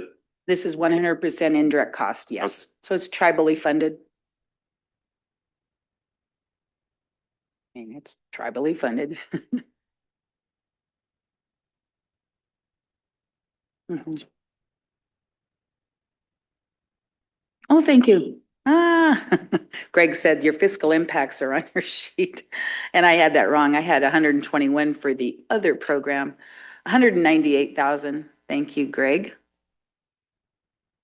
The other reason for, it's not $198,000 position. Let me clarify that. In 2026, one of the positions in IT was unfilled because they didn't have enough budget to fill it. So they had to leave it vacant. So the requested increase is also to allow for the filling of that already approved position. So it's essentially adding in funding for those 2 positions, the new one and the one that was previously already there but unfilled. If that helps explain. Go ahead, Greg. Yeah, since the Budget Committee has not reviewed this, or we have not had the opportunity to sit down with with the IT managers to review that stuff. I think it's important to hold off on that at this point until we have had that review. I don't think there is anything timing wise that is critical right now. Is that correct? In other words, this could wait another week or so for us to review it properly. I would respectfully remind you, it was reviewed on June 15th. At that discussion, you had questions that we felt were best answered by the staff. They were requested to come and they were present on the 29th, but no council members were here for that meeting. Hence, So the review my is not taking decision place. was to bring it to the full council and you guys can decide today, is it going to go back to committee or can you make a decision today? Because we do not want to keep delaying this question on whether or not they're allowed to include this in their coming year budget. It's two positions and I appreciate that they're trying to make sure the money is there before they're asking for this org chart change coming forward. So really the money would be earmarked for them. They can't utilize it to fulfill their request until they actually come back in for an org chart change. So all we're doing is saying the money's there. And as long as we approve that org chart, they can use it. So I think that's the approval point we're at today is saying, okay, let's just put the money off to the side for them. And with the growth of the tribes, everything's kind of got to grow, including IT. They're getting stretched thinner and thinner, I think is what's going on over there. Yeah, to my knowledge, Ms. Camel does have to come in for that org chart approval. Entertain a motion by James to approve the request. Second by Tom. All in favor?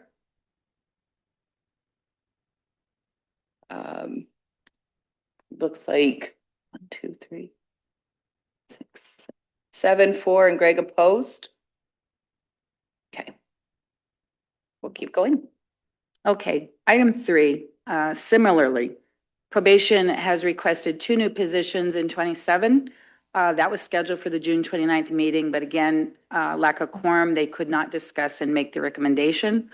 They're requesting a new adult probation and a new juvenile probation officer. Total increase to the budget would be $121,000 in anticipation of increased workload due to, well, the ongoing PL 280 impact. Where's this funded out of? This is general fund. They were targeted, did not meet our submittal deadline, and then in catching themselves up, then made the request. Otherwise, you'd been discussing this back when the general fund allocation was approved. So this is kind of a little different wrinkle there.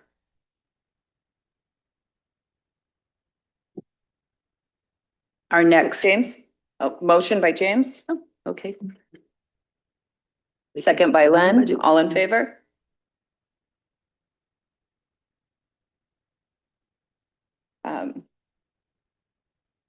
Now I gotta count. Sorry, what? 6, 4, Greg opposed, Martin abstains. Okay, thank you. And just to kind of reiterate. Go ahead, Sorry. Greg. Just a quick comment on opposition to the last twos is the absence of the review, not necessarily a doubt of the legitimacy of the request. And I would also like to point out that on the 29th, the meeting that was going to be held on the 29th was canceled by the chairman the previous week because of the Prim Meadows field trip that was scheduled for the whole day. So it wasn't so much that nobody showed up for the budget meeting as much as it was that the chairman canceled the previous week. Thank you for that information. So we had reiterated a biweekly schedule, and that came up at the very beginning. Ms. Langford had proposed that, and so we realized as we kept having these issues come up, so we have a standing occurrence of a scheduled meeting. So I believe our next one is the 13th, a week from yesterday. And we do have issues that will be calendared for that. I am just going to go forward as though it's going to happen. Chairman did not notify Greg or myself or anybody else. So, I mean, we were all here, had everybody, Jordan was there. So, yeah, we're just trying to stay on our schedule and keep the requests going as needed. So we'll try to figure out how to stay in touch with somebody on if cancellations occur. So. Sorry about that miscommunication, Ruth. No worries. Yeah, I just thought that something happened and it totally got by us, but that's okay. Okay. So that's our, I guess our final. That's it. Thank you so much. Thank you, guys. Onward we go. Yeah.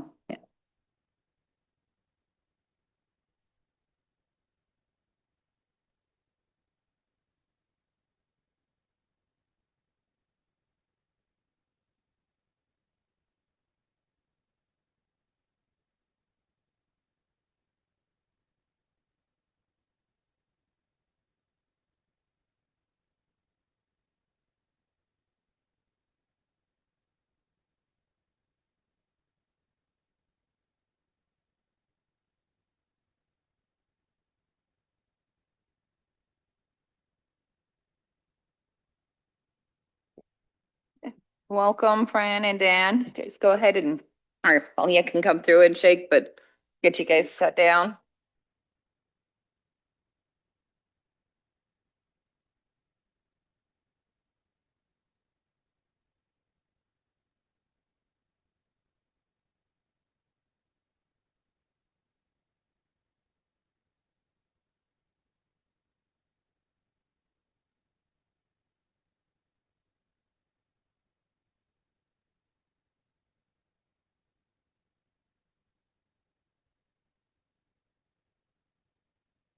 All right, guys, I think you know how to use the microphones there and your stuff is pulled up on the screen. Oh, I was gonna tell Jen, thank you. Thank you for pulling their stuff up on the screen there and, open our executive. We'll do open. Okay. So, just to get started,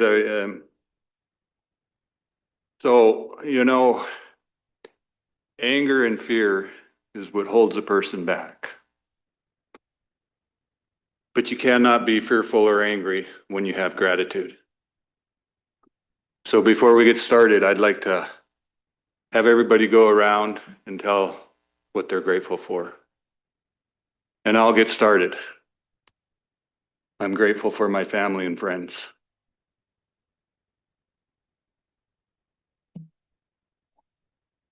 I'm grateful for my family also.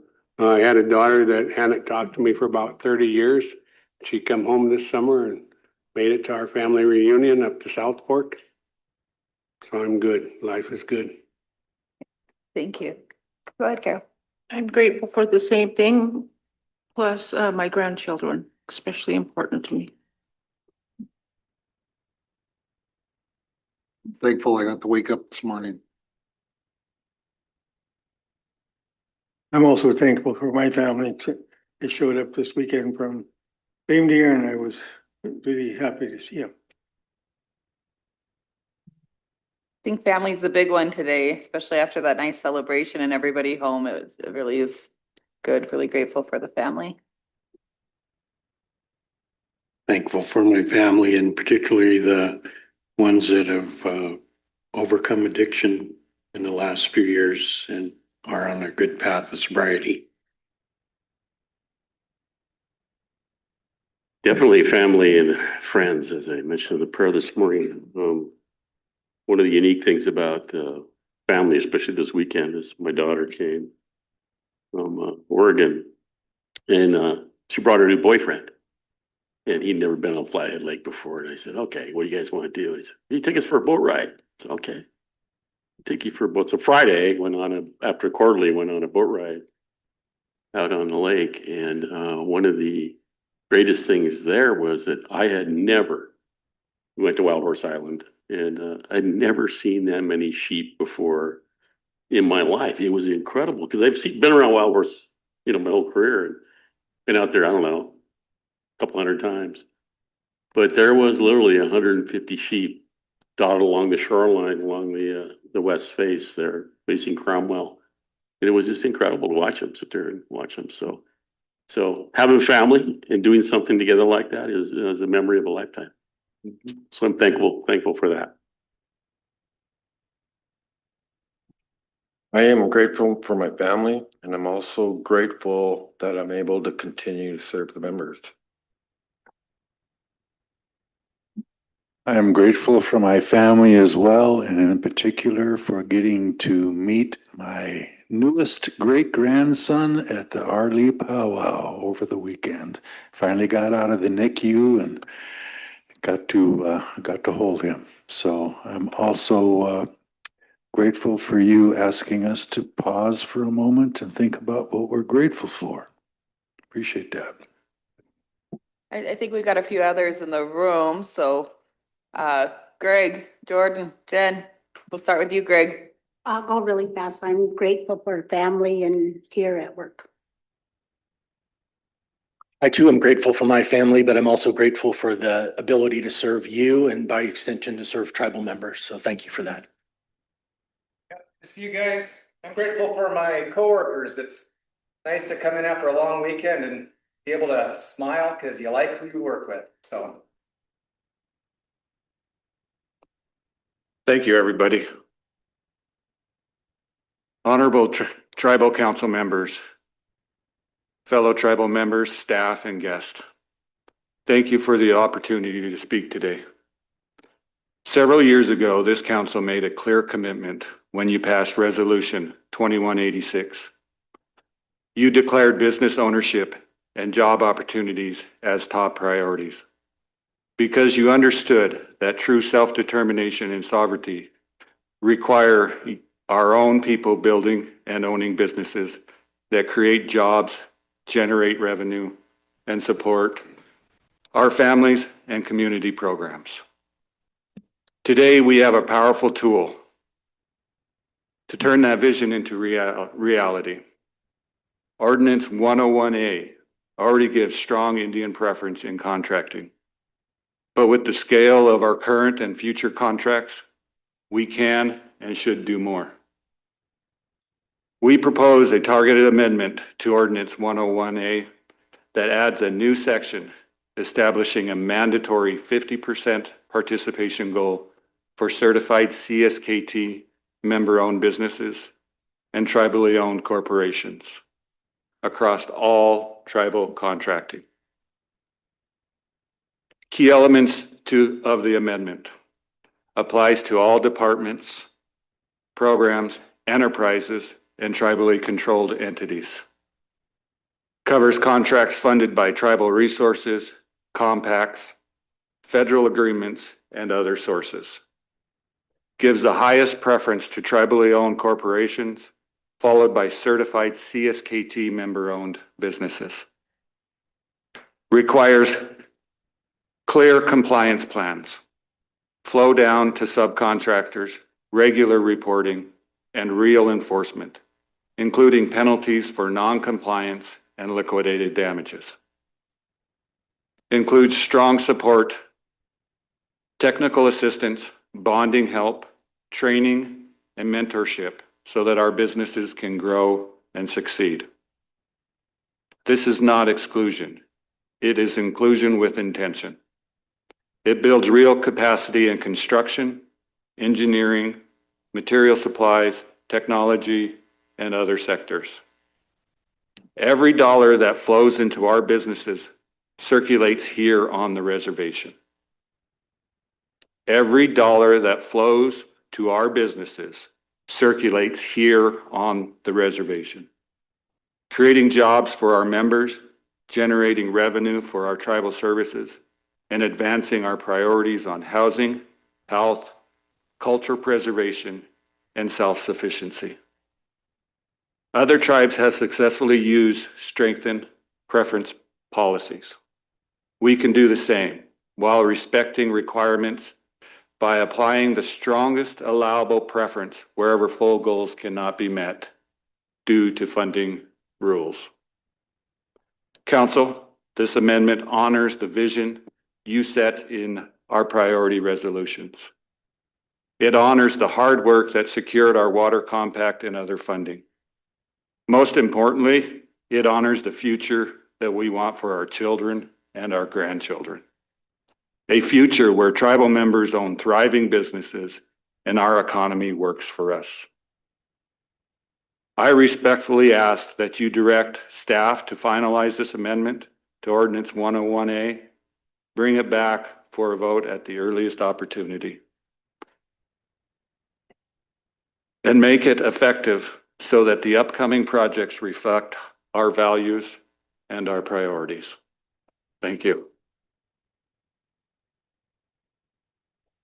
Thank you for that, Dan.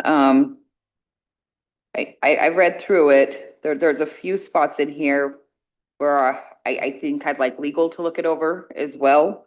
I see the implementation spot on here, and I'd love to make sure we run it through our Indian preference office and visit with them on how that works and how they're going to make sure they can roll this out and be successful with it. And the bonding and credit support. I know that's something we've talked about in here quite a bit, is how do we help our members in that capacity, because the bonding seems to be what holds up some of our members from getting some of these bigger jobs. And right now we don't have bonding and credit support. We don't have that system set up. So there's going to be, this is just my opinion, of course I'll let everybody else speak, but we've got a few behind the scenes items that we'd probably really have to address before we could go into this 100%. Is it reachable and doable? I believe so. I don't know that 30 days, it would be a turnaround for us, just with the crazy month of July and people's availability. But that's where my thought process is on it. It looks like Greg's got a comment or a question. Yeah, we currently have a 30-day clock that is running for our procurement policy to do an overview of that.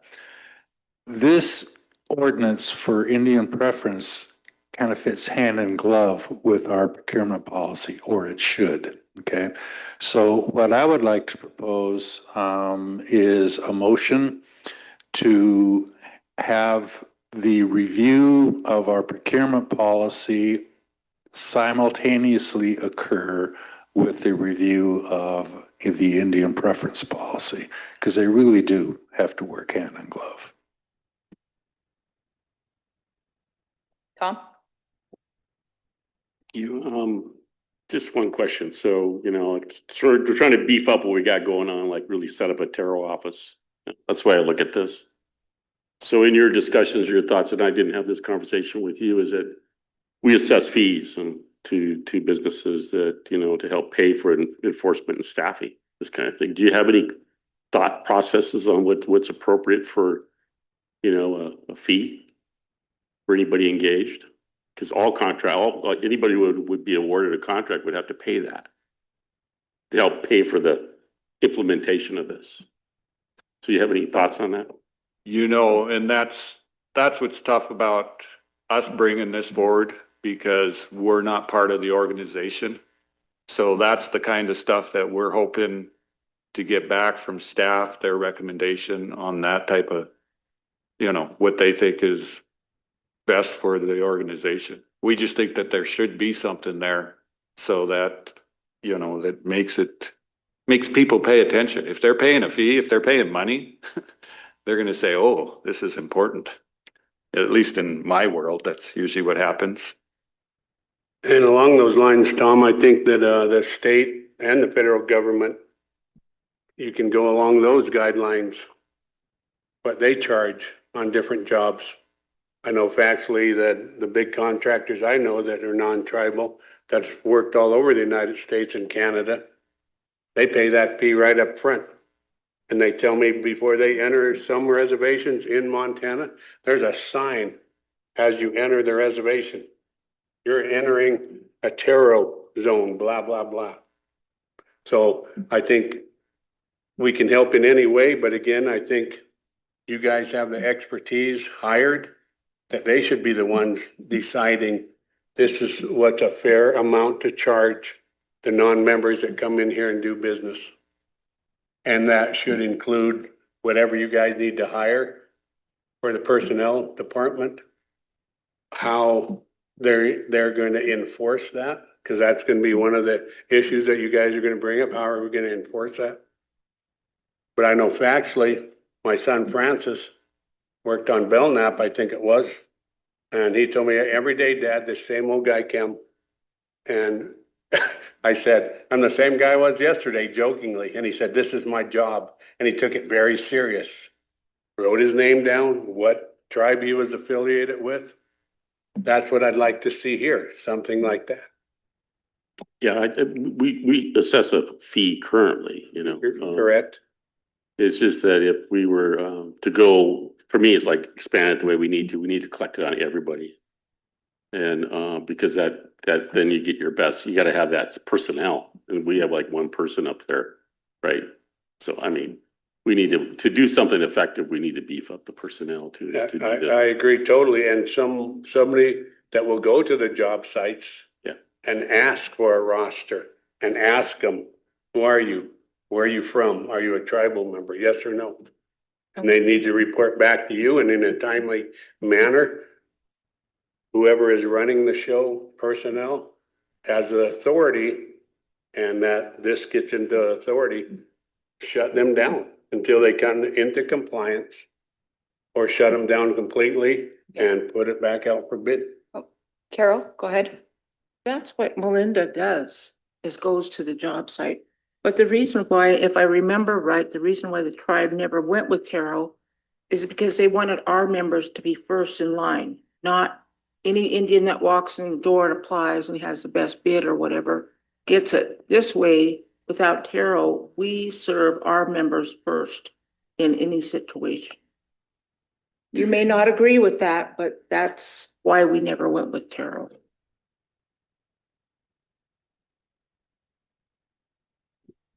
Greg?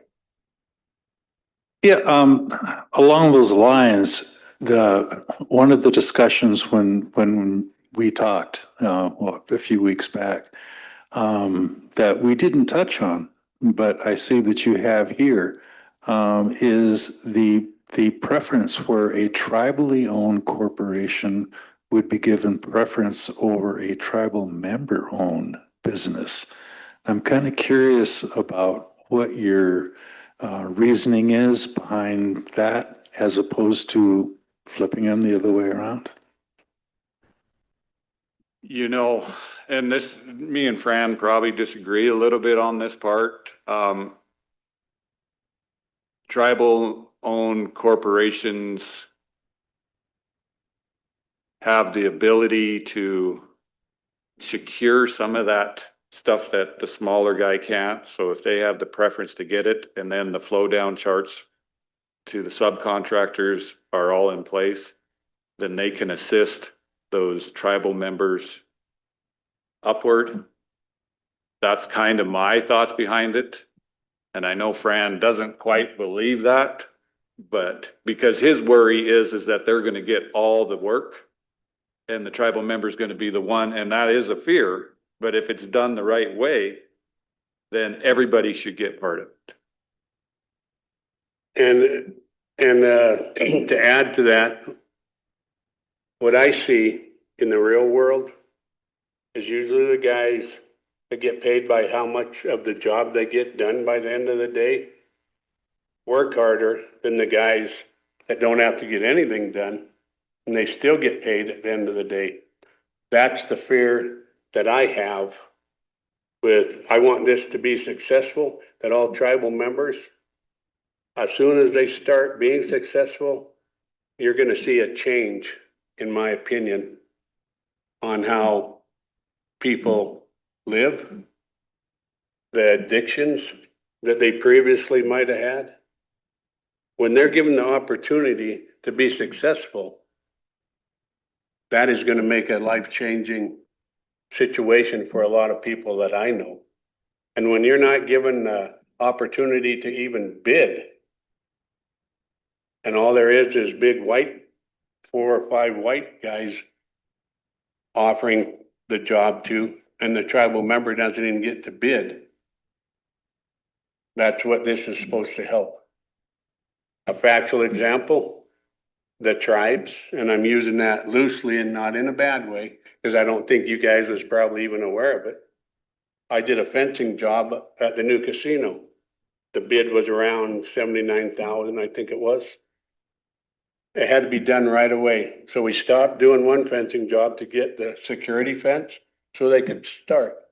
And Mike was involved in it. And we were supposed to get paid when we got the security fence in. We get the security fence in and say, okay, we could use the money. We had to buy all the material, pay the wages. Oh, well, there's a problem. Well, what's the problem? You only have $1 million worth of liability insurance. And by the way, that's what I pay when I fight fire.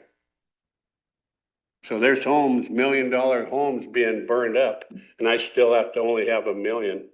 The tribe required $2 million. And so the guys that was running the show at the casino said, we can't pay you until you come up with that $2 million liability insurance. So Mike was good enough. He stopped one day to say, come on, guys, you got to do something. And this is our own tribe. So that's why I don't like Danny's idea totally. That was a tribal entity running the new casino. It wasn't some white guy taking money out of his pocket, running it, setting the rules. It was our own tribe. So I don't think you guys was even aware of that. What they ended up doing to pay us is they took away my contract, and I agreed, so that we could get paid under another guy that happened to work up there. But what do you do when you have guys waiting to get paid and you got to pay for the material? What do you do? Go ahead, Greg. Yeah, I don't want to get all technical on that issue, but that really piques my interest. You had a contract that needed to be canceled in order to get paid, right? Correct. So you had a contract, which means that the provisions of the contract did not require or did require 2 million liability as opposed to 1 million liability. If it was silent on the issue and they're withholding payment for a term that wasn't included in the contract, or a tribal attorney isn't listening, right? Which way did that go? Was it in there or not? It wasn't in there at the time that we completed the job. And they withheld payment. Yeah. And so it's like the guy's name, and I'll use his name as Rocky Gilliard. He was a, general. And he said, yeah, Franny will get it done, and he'll get it done fast. Before they could actually start, they had to have a security fence. Go ahead, Greg. As Mr. Cahoon mentioned, that is Tribal Gaming's contract with their prime contractor and subcontractor. I think that we mentioned that, you mentioned that before. It's between gaming. It was between gaming and their contractor, their prime contractor for the 400. No one has really talked to me about it at all. Yeah. I don't believe it was a contract run through our contracts and grants group. I think this was a contract managed by and run through gaming itself. Thank you for that clarification. I think Carol? it's important that we get the other side of the story instead of making assumptions. I'd be curious as Greg to hear the other side. Thanks, Franny, for informing us. We don't know what we don't know, right? If nobody Right. tells us that's Yeah, happening, and I understand we can't that. correct I'm it, so. angry about it. It all worked out. They did pay us when we got totally done. But I don't want to see that happen again to the next tribal member that thinks he has enough insurance. And then after he does the work, they say, oh, no, you don't have enough. The work should have never been started. That's what Mike said. When he went with me that morning, Mike said it shouldn't have been started. So that's my fault for getting it done. But when my buddy says, hey, we need to get this done, you need to get that fence in here. That's why we could fencing on another job. But any other questions, you guys?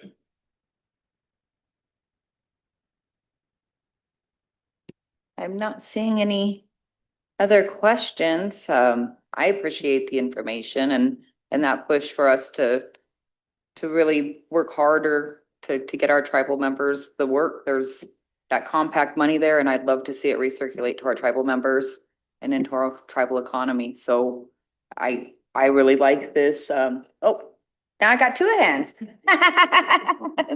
Let's see. I don't know. Was it you or go ahead, Len, then James.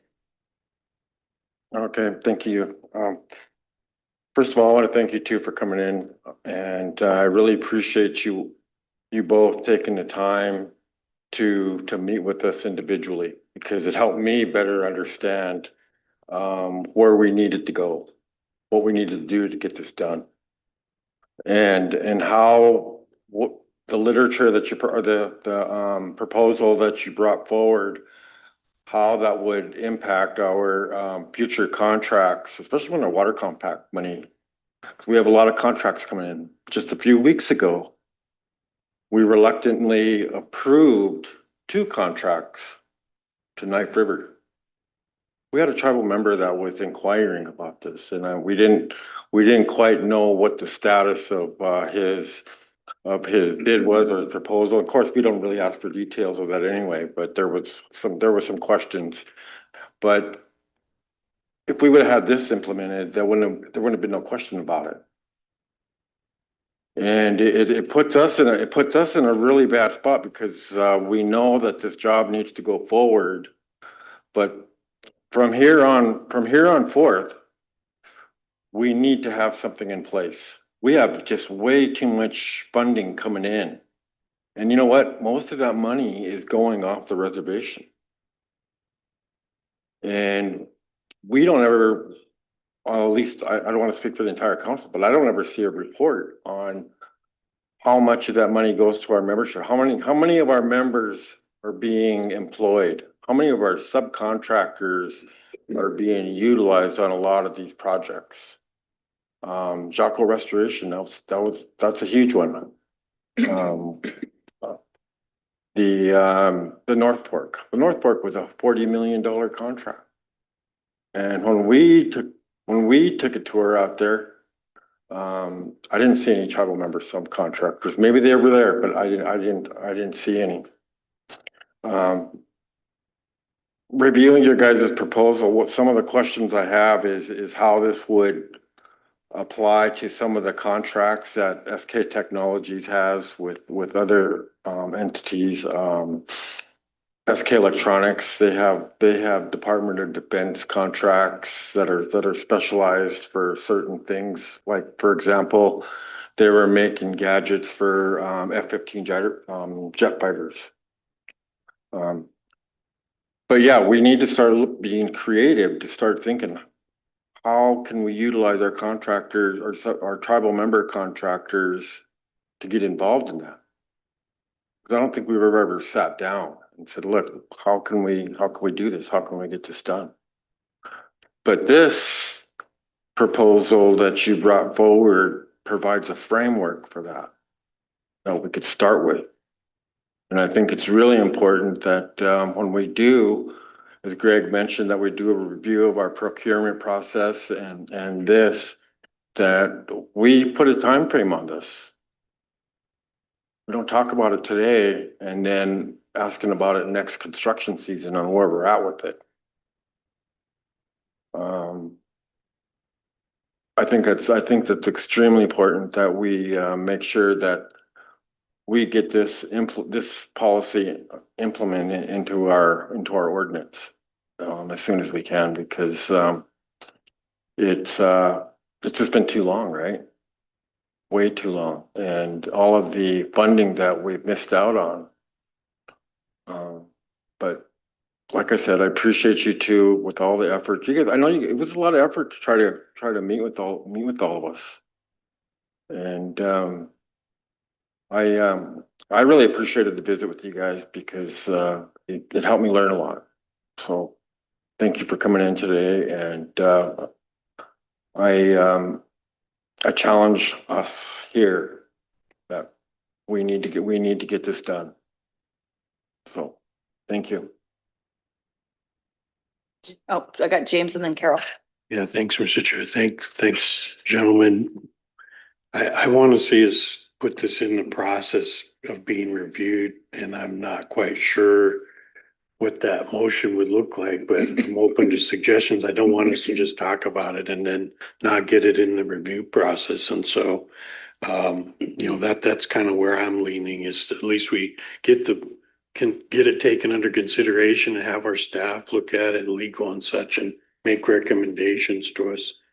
Because I think we need to put a little more teeth into the process. It's hard sitting here and seeing all those contracts go out and know that there's very few tribal members or tribal businesses that are a part of that process. I know SKMM's doing some things, but I think there's a bigger portion of those contracts that are going out that we should be directing towards the tribal member companies, tribal member companies, individual tribal member employment. Got Carol and Tom. Do you guys think that people that bid on these projects, do you think they need to meet a requirement? I mean, a minimum require or a maximum requirement? Like if you're gonna work on a dam, I would think you need to know what the hell's going on. You can't just say, okay, well, I'm a tribal member and I want this job and I'm gonna have it. I think you have to have some qualifications behind you, plus the bonding, everything else that goes, liability insurance.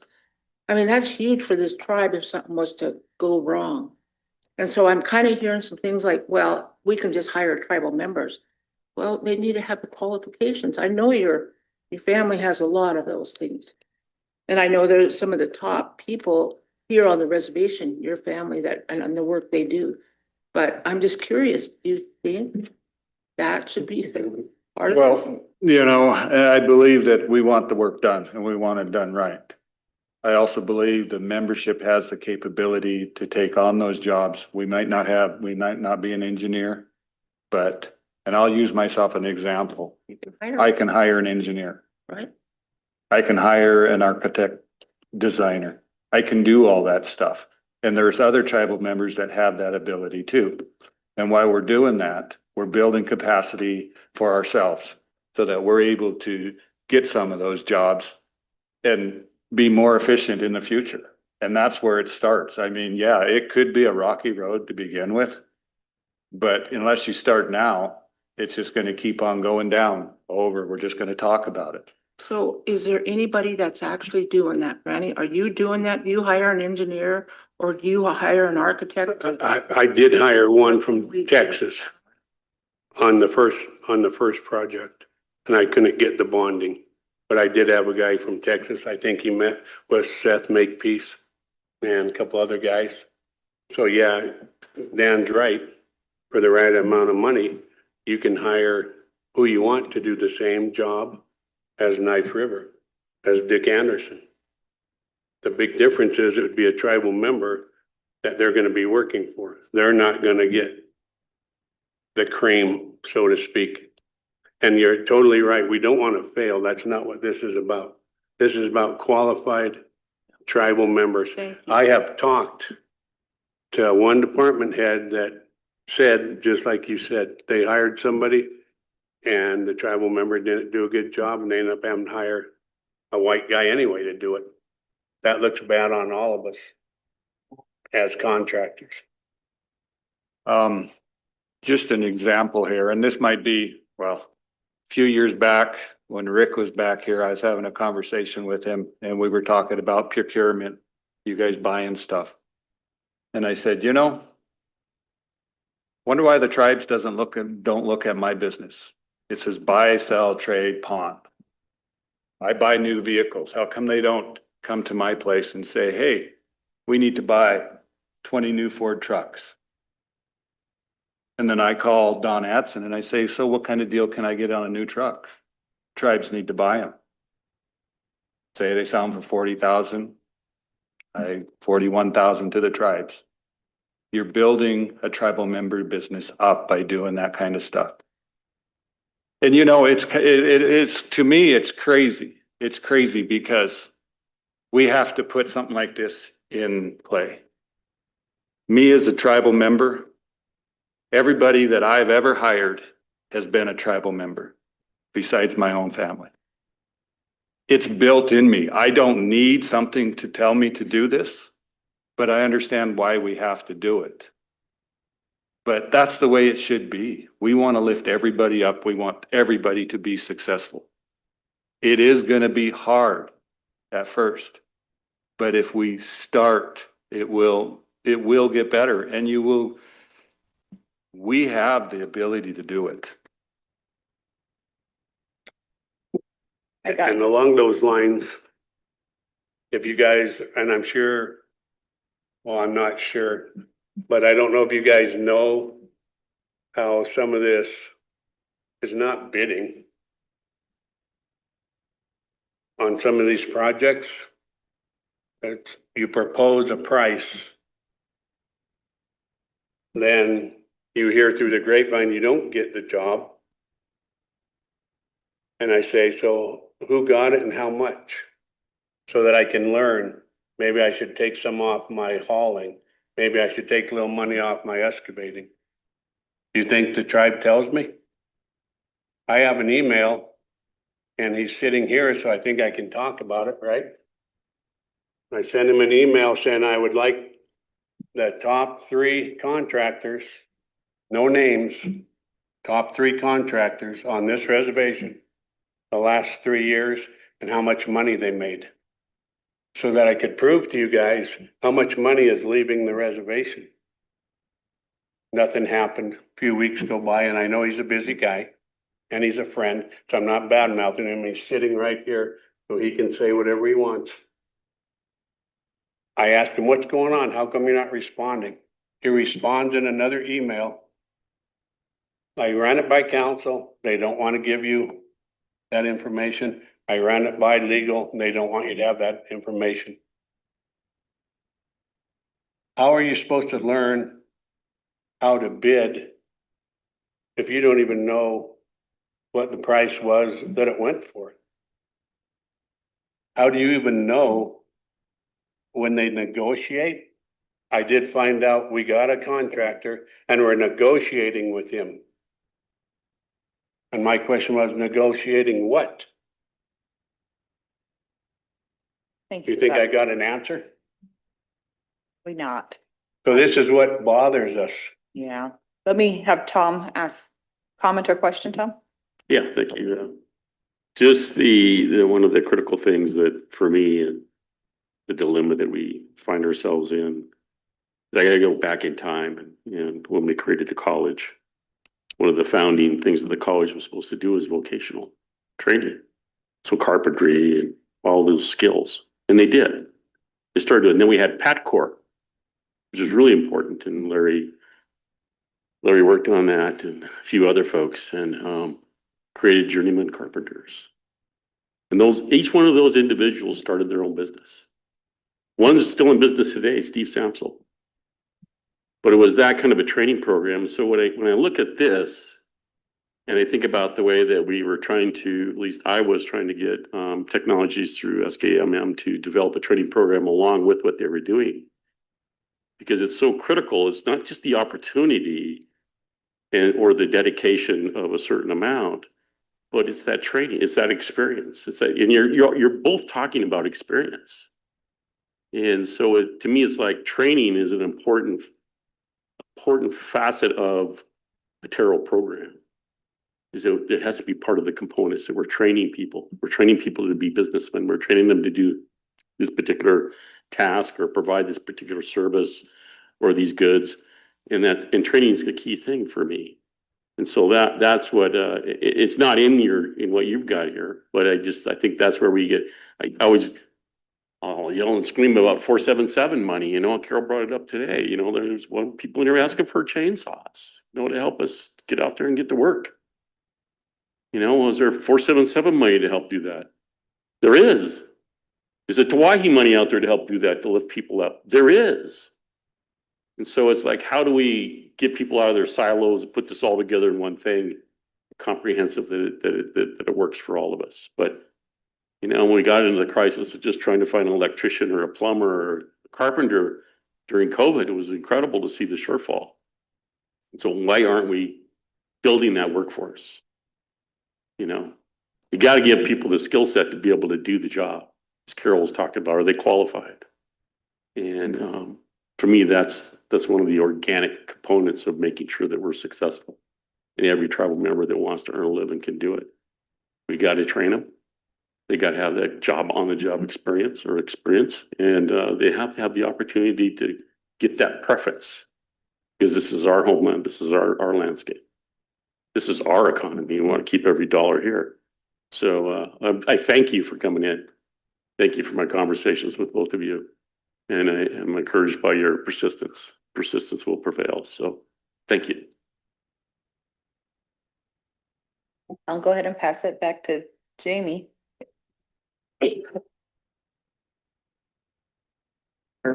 Actually, James, did you want to make a motion then? Yeah, I would like to see this included in the review process, but I'm not quite sure how to word it in the motion. So, you know, I'm open to suggestions and such, but Greg was mentioning that we are doing a review of the procurement process and seemed like it should be a part of that, but I'm not sure if, you know, how to word the motion to do that, I guess.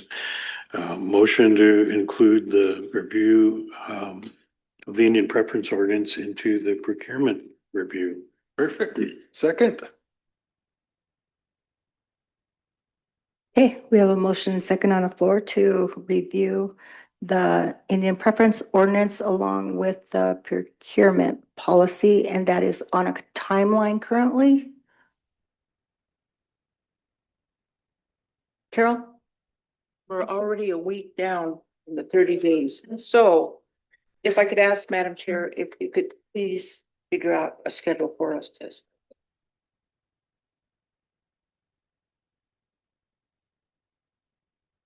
Motion and second on the floor.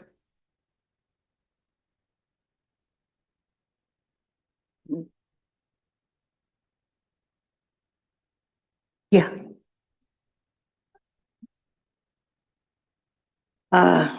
Unanimous.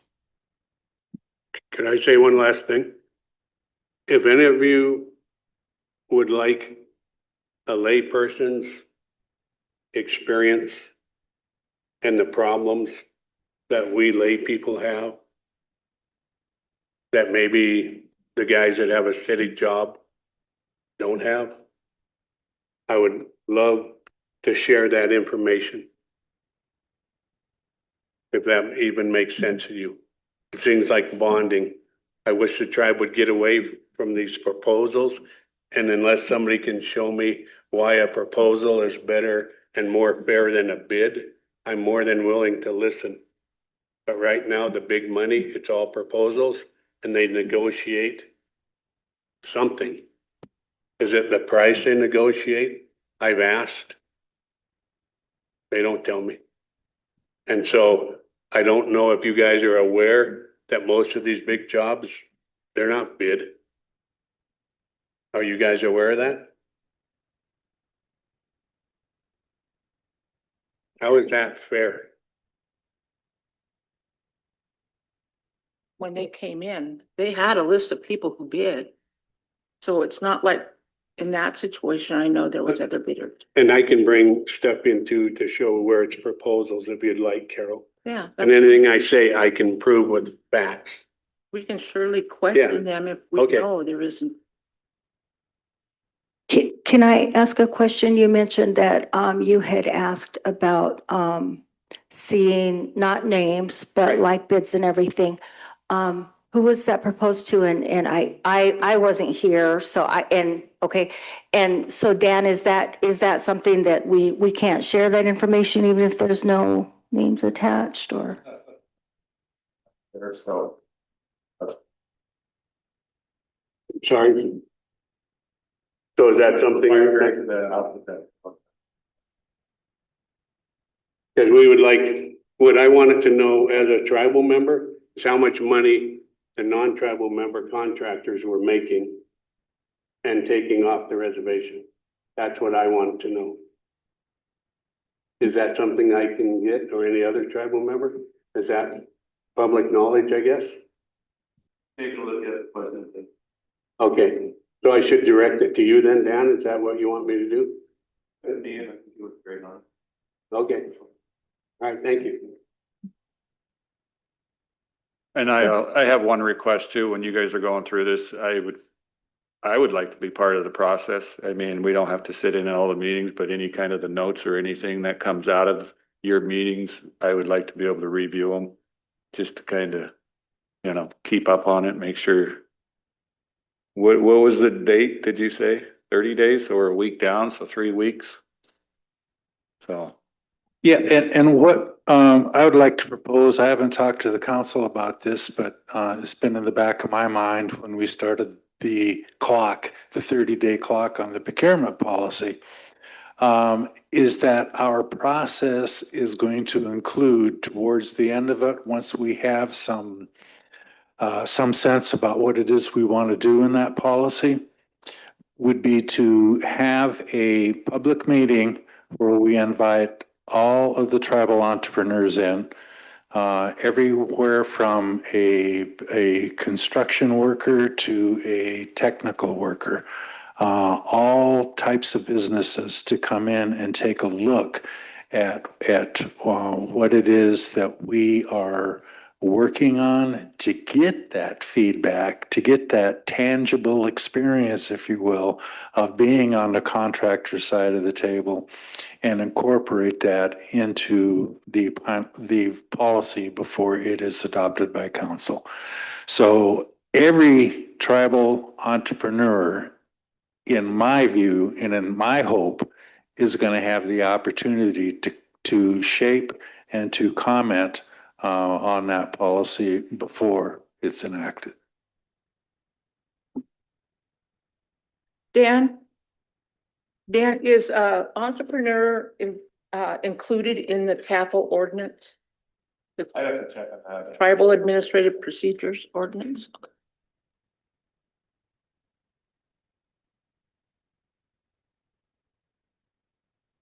Okay, thank you. Yeah, Thank you guys.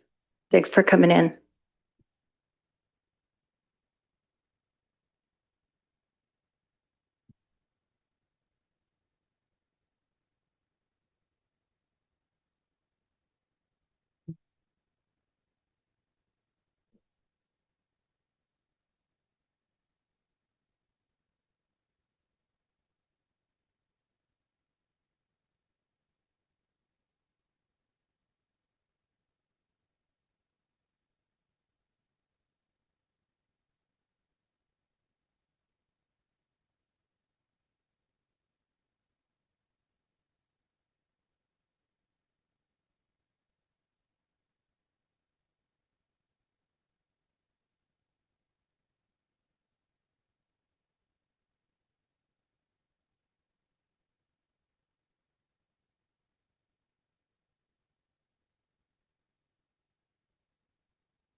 Legal came back in with their item.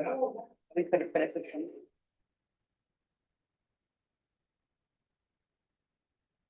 Can we go into executive?